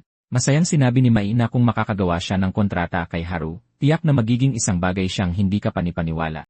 Nag-atubili si Mei, tahimik na sinimulang sabihin ang pangalan ni Mai habang naging seryoso ang kanyang ekspresyon. Kalmado siyang sumagot na nasasabi niya lang iyon dahil hindi pa siya nakakagawa ng kontrata sa isang tao. Dahan-dahang humingi ng tawad si Mai, inaamin na nadala lang siya habang lumuluwag ang kanyang ekspresyon. Tiniyak niya kay Mai na hinding-hindi niya ito pipilitin na gumawa ng kasunduan, ipinaalala sa kanya na gusto niyang pumili ng maingat sa pagkakataong ito. Isang mapagnilay-nilay na eksena ang nagpakita kay Mai na nananatili sa tabi ni Mai. Umaasa na balang araw ay makakatagpo siya ng isang water mage na talagang gusto niyang makasama sa kontrata at naaalala kung paano nila dating inasam na magbahagi ng isang kontraktor. Habang naghiwalay ang kanilang mga kamay, nanatili ang sandali, nagpapakita ng tahimik na pagtanggap at paglago. Naisip ni Mai na kahit medyo malungkot ang pakiramdam, natutuwa siyang natuto na ring bumitaw ang kanyang ate. Sa kasalukuyan, nag-aalangan si Mai, lumilipad ang kanyang mga iniisip. Idineklara niya na kung talagang nasa panganib ang lahat, sasali sila at lalaban kasama nila, na matatag na nakatayo ng may determinasyon. Lumingon si Mai sa kanya, tinatawag ang kanyang pangalan, habang pinoproseso ang kanyang desisyon. Agad siyang sumigla, masigasig na sumasang-ayon kay Mai. Nagpasya silang lumapit ng walang pagkaantala. Biglang nag-react ang mga lobo ni Mai, nagpapakita ng pangil habang nagtatanong siya kung ano ang problema. Nakaramdam siya ng panganib at nagbabala na may paparating sa kanila, na pagtantong ang mahika ay tila kapantay ni Lord Ifrit. Nanigas ang mga lobo habang papalapit ang isang malakas na presensya. Ang paglapit nito ay sinamahan ng nakakapasong init. Inaamin ni Mai na hindi siya kasing galing sa apoy tulad ni Mai, ngunit kahit siya ay malinaw na nararamdaman ang matinding mana na papalapit. Mula sa malayo, isang figura na nakasuot ng pula ang lumitaw sa gitna ng alon ng init, masusing pinagmamasdan ng mga lobo. Isang kabalyerong nakasuot ng makinang na baluti ang lumitaw, umiikot ang apoy sa paligid niya habang pinapaso ng kanyang presensya ang hangin.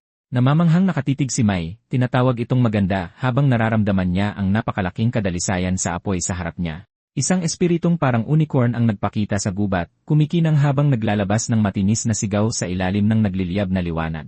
Gulat na nagtanong si Mai kung ano ang nangyari, napagtantong hindi mahika ang kababalaghan at naalala ang mga alamat ng isang bagay na katulad nito. Isang bahagyang galaw ng kamay ang nagpapahiwatig na ang misteryosong puwersa ay naglaho na ng kasing bilis ng paglitaw nito. Tinawag si Mai, bumalik ang kanyang atensyon habang lumingon siya para sumagot. Puno ng sigasig, idineklara ni Mai na kailangan niyang makita ang katotohanan para sa kanyang sarili. Kumbinsido, nangatwiran siya na kung ang kapangyarihang iyon ay talagang spell ni Haru, direkta niyang hihilingin sa kanya na gumawa ng kasunduan sa kanya. Nag-aalangan si Mai, tahimik na isinasaalang-alang ang posibilidad habang naghahalo ang pagdududa at pag-usisa sa kanyang ekspresyon. Nanatili ang isipan na kung kayang gamitin din ni Lord Haru ang water magic, magbabago ang lahat. Kahit alam na imposibleng manatili kasama si Mai magpakailanman, ang isipan ay tahimik pa ring nananatili. Inaamin ni Mai na sa pag-iisip pa lang nito ay sumasakit na ang kanyang dibdib, nais na sanay naging totoo ito. Sumugod si Mai, determinadong huwag bitawan ang kanyang kapatid, tumatangging maiwan. Biglang may sumabog na kilos habang sumusugod ang halimaw, pinuputol ang daan sa gubat ng may puwersa. Nabigla, agad na nag-react si Yoko, nanlaki ang kanyang mga mata habang nararamdaman ang paparating na banta. Bigla niyang napansin ang mga kaliskis sa kanyang braso na nabibitak, na pagtantong nasira ang balat ng dragon. Sa sumunod na sandali, ipinilipit niya ang kanyang katawan at gumanti, halos hindi makasabay sa nakakabulag na bilis ng halimaw. Isang matalim na tama ang lumapag, sinugatan siya habang pinupunit ng puwersa ang palitan ng atake. Isinigaw ang pangalan ni Rifa sa gulat habang natigilan ang sandali, hudyat ng bigla ang pagbabago sa laban. Ang naputol na kamay na nababalutan ng kaliskis ay bumagsak sa lupa, tinapos ang sagupaan sa isang malupit na paraan. Inihanda ni Yoko ang sarili, hawak ang kanyang sugatang braso. Napangiwi si Yoko nang mapagtanto na kahit ang mga atake ng demonyo ay may lason na nagpapalala sa kanyang kalagayan.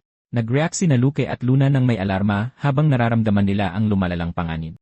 Natigilan si Haru habang humigpit ang ekspresyon ni Luke habang nagsisimula siyang bumuo ng isang spell. Pinakawalan niya ang kanyang atake, inilabas ang light whip. Iwinasiwas ni Luke ang light whip, kinuha si Yoko nang walang pag-aalinlangan. Biglang may tumawag ng apurahan kay Haru, hinihiling sa kanya na magmadali at alamin ang isang bagay tungkol sa demonyo bago mahuli ang lahat. Nataranta si Luna, nagbabala na kung magpapatuloy ang demonyo sa ganito, lahat sila doon ay mamamatay. Sumabog ang pagkabigo habang nagangalit ang ngipin ni Luke, inaamin na gaano man niya subukan, hindi lang siya makakilos ng sapat na mabilis. Sumigaw si Luke kay Haru na gamitin ang kanyang kapangyarihan kung talagang mayroon siya nito, itinutulak siyang kumilos. Nag-atubili ang huli at inamin na sinubukan na niyang mag-cast ng spell, ngunit walang tumugon. Habang natitisod pa sulong, napagtanto ni Haru na kailangan niyang lumapit sa kabila ng kanyang kawalan ng katiyakan. Biglang nabuo ang isang magic circle sa ilalim ng mga paa ng demonyo, hudyat ng isang reaksyon sa wakas. Napansin ng demonyo ang pag-activate at inilipat ang atensyon nito sa pinagmulan ng spell. Apurahang tinawag ni Haru si Mei habang may nagbabago sa larangan ng digmaan. Pinapanatili ni Mei ang magic formation, ngunit napagtanto niyang nawala sa paningin niya ang nag-aapoy na kabayo sa gitna ng kaguluhan. Muling lumitaw ang mga binti ng nag-aapoy na kabayo, sinisindihan ang lupa habang sumusugod muli. Napasinghat si Mei habang muli niyang naramdaman ang presensya nito, habang napagtanto ni Haru na bumalik na ang summon. Ang nag-aapoy na kabayo ay sumulong sa isang pagsabog ng apoy, kumikilos upang muling sumali sa laban ng buong lakas. Ang nakabaluting kabalyero ay direktang nakipagsagupaan sa demonyo, marahas na nagbanggaan ang kanilang mga sandata. Umatras ang demonyo nang sunggaban ang maskara nito, panandaliang natigilan sa biglaang ganting atake. Ang kabalyero ay humiwa sa isang malawak na arko, tinaga ang demonyo habang tumalsik ang dugo sa hangin. Nang makita ang bagong mandirigma, nag-atubili si Rifa at nagtanong kung kakampi ba ang mandirigmang ito. Gumanti ang halimaw sa pamamagitan ng pagkilos, nagbigay ng isa pang mabigat na tama sa katawan ng kabalyero. Lumitaw ang mga sugat sa tiyan ng kabalyero. Gayunpaman, nagbago ang kanilang posisyon nang ang kabalyero naman ang tumusok sa halimaw. Napagtanto ang pagbabago ng sitwasyon, napagpasyahan ni Haru na nasira na ang core ng demonyo. Sa kabila ng nakamamatay na pinsala, umungol ang demonyo at pinilit ang sarili pasulong, tumatangging bumagsak ng tahimik. Biglang nag-regenerate ang mga braso nito. Napagtanto ni Haru ang kakayahan ng demonyo, na lalong nagpapapanganib sa sitwasyon. Kalmadong ipinaliwanag ni Shiina na ang tanging paraan para tapusin ito ay ang ganap na wasakin ang core nito, kahit na nangangahulugan ito ng paggamit ng buong lakas ng mahika. Huminto siya habang lumulubog ang bigat ng desisyong iyon, naging seryoso ang kanyang ekspresyon. Napangiwi si Tina sa sakit, malinaw na naaabot na ang kanyang pisikal na limitasyon. Sinuri ni Tina ang sitwasyon habang binabalaan ni Mel si Tina na hindi na niya kayang pilitin pa ang sarili. Masusing nanonood si Haru habang nagbabago ang kapaligiran, nakakaramdam ng isang malaking pag-akyat ng kapangyarihan. Pinaningkita ni Shiina ang kanyang mga mata, mahinahong kinukumpirma ang kanyang desisyon. Inihayag niya na sa wakas ay nakapag-imbak na siya ng enerhiya na katumbas ng 2 buntot, marahas na nagliliyab ang kanyang aura. Ipinahayag na para ito kay Haru, pinakawalan niya ang kanyang mahika ng buo, naglalabas ng nagliliyab na alon ng kapangyarihan. Inutusan niya ang lahat na nahuli ng harang na pumasok sa loob, ipinaubaya ang huling galaw kay Haru. Nagpasalamat si Tina kay Shiina habang patuloy na nag-aalab ang apoy sa paligid niya, kinikilala ang kanyang suporta. Hinihimok ni Shiina ang kanyang amo na huwag magpigil at tinawag ni Haru ang pangalan nito habang pinapatatag ang sarili. Bago magpatuloy ang laban, humiling si Tina ng pabor kay Haru, seryoso ang kanyang ekspresyon. Sinabi niya na ang demonyo ay hindi matatalo ng ordinaryong lakas lamang. Ipinaliwanag niya na ang isang demonyo ay kayang lipulin ang isang buong maliit na bansa, at kahit ang pagkawala ng mga paa at kamay ay hindi ito magpapabagal. Ang demonyo ay nakatayong sugatan ngunit hindi sumusuko, at nilinaw na tanging napakalakas na firepower lang ang makakatapos dito sa pamamagitan ng ganap na pagwasak sa core nito. Sumigaw si Tina na ibigay niya ang lahat ng kanyang makakaya at protektahan ang lahat.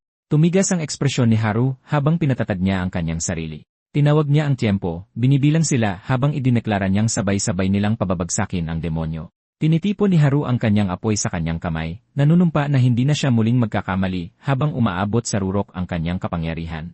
Agad na tumugon si Haru, nag-aalab ang apoy sa paligid niya habang sininyasan niyang handa na siya. Nagtitiwala sa pananampalatayang ipinagkaloob sa kanya, tinitipon niya ang kanyang kapangyarihan at buong-buong ibinibigay ang lahat. Determinado na hindi mabigo sa pagkakataong ito, pinakawalan niya ang siksik na apoy sa isang mapagpasyang atake, naglalabas ng nagliliyab na sibat ng apoy patungo sa core ng demonyo.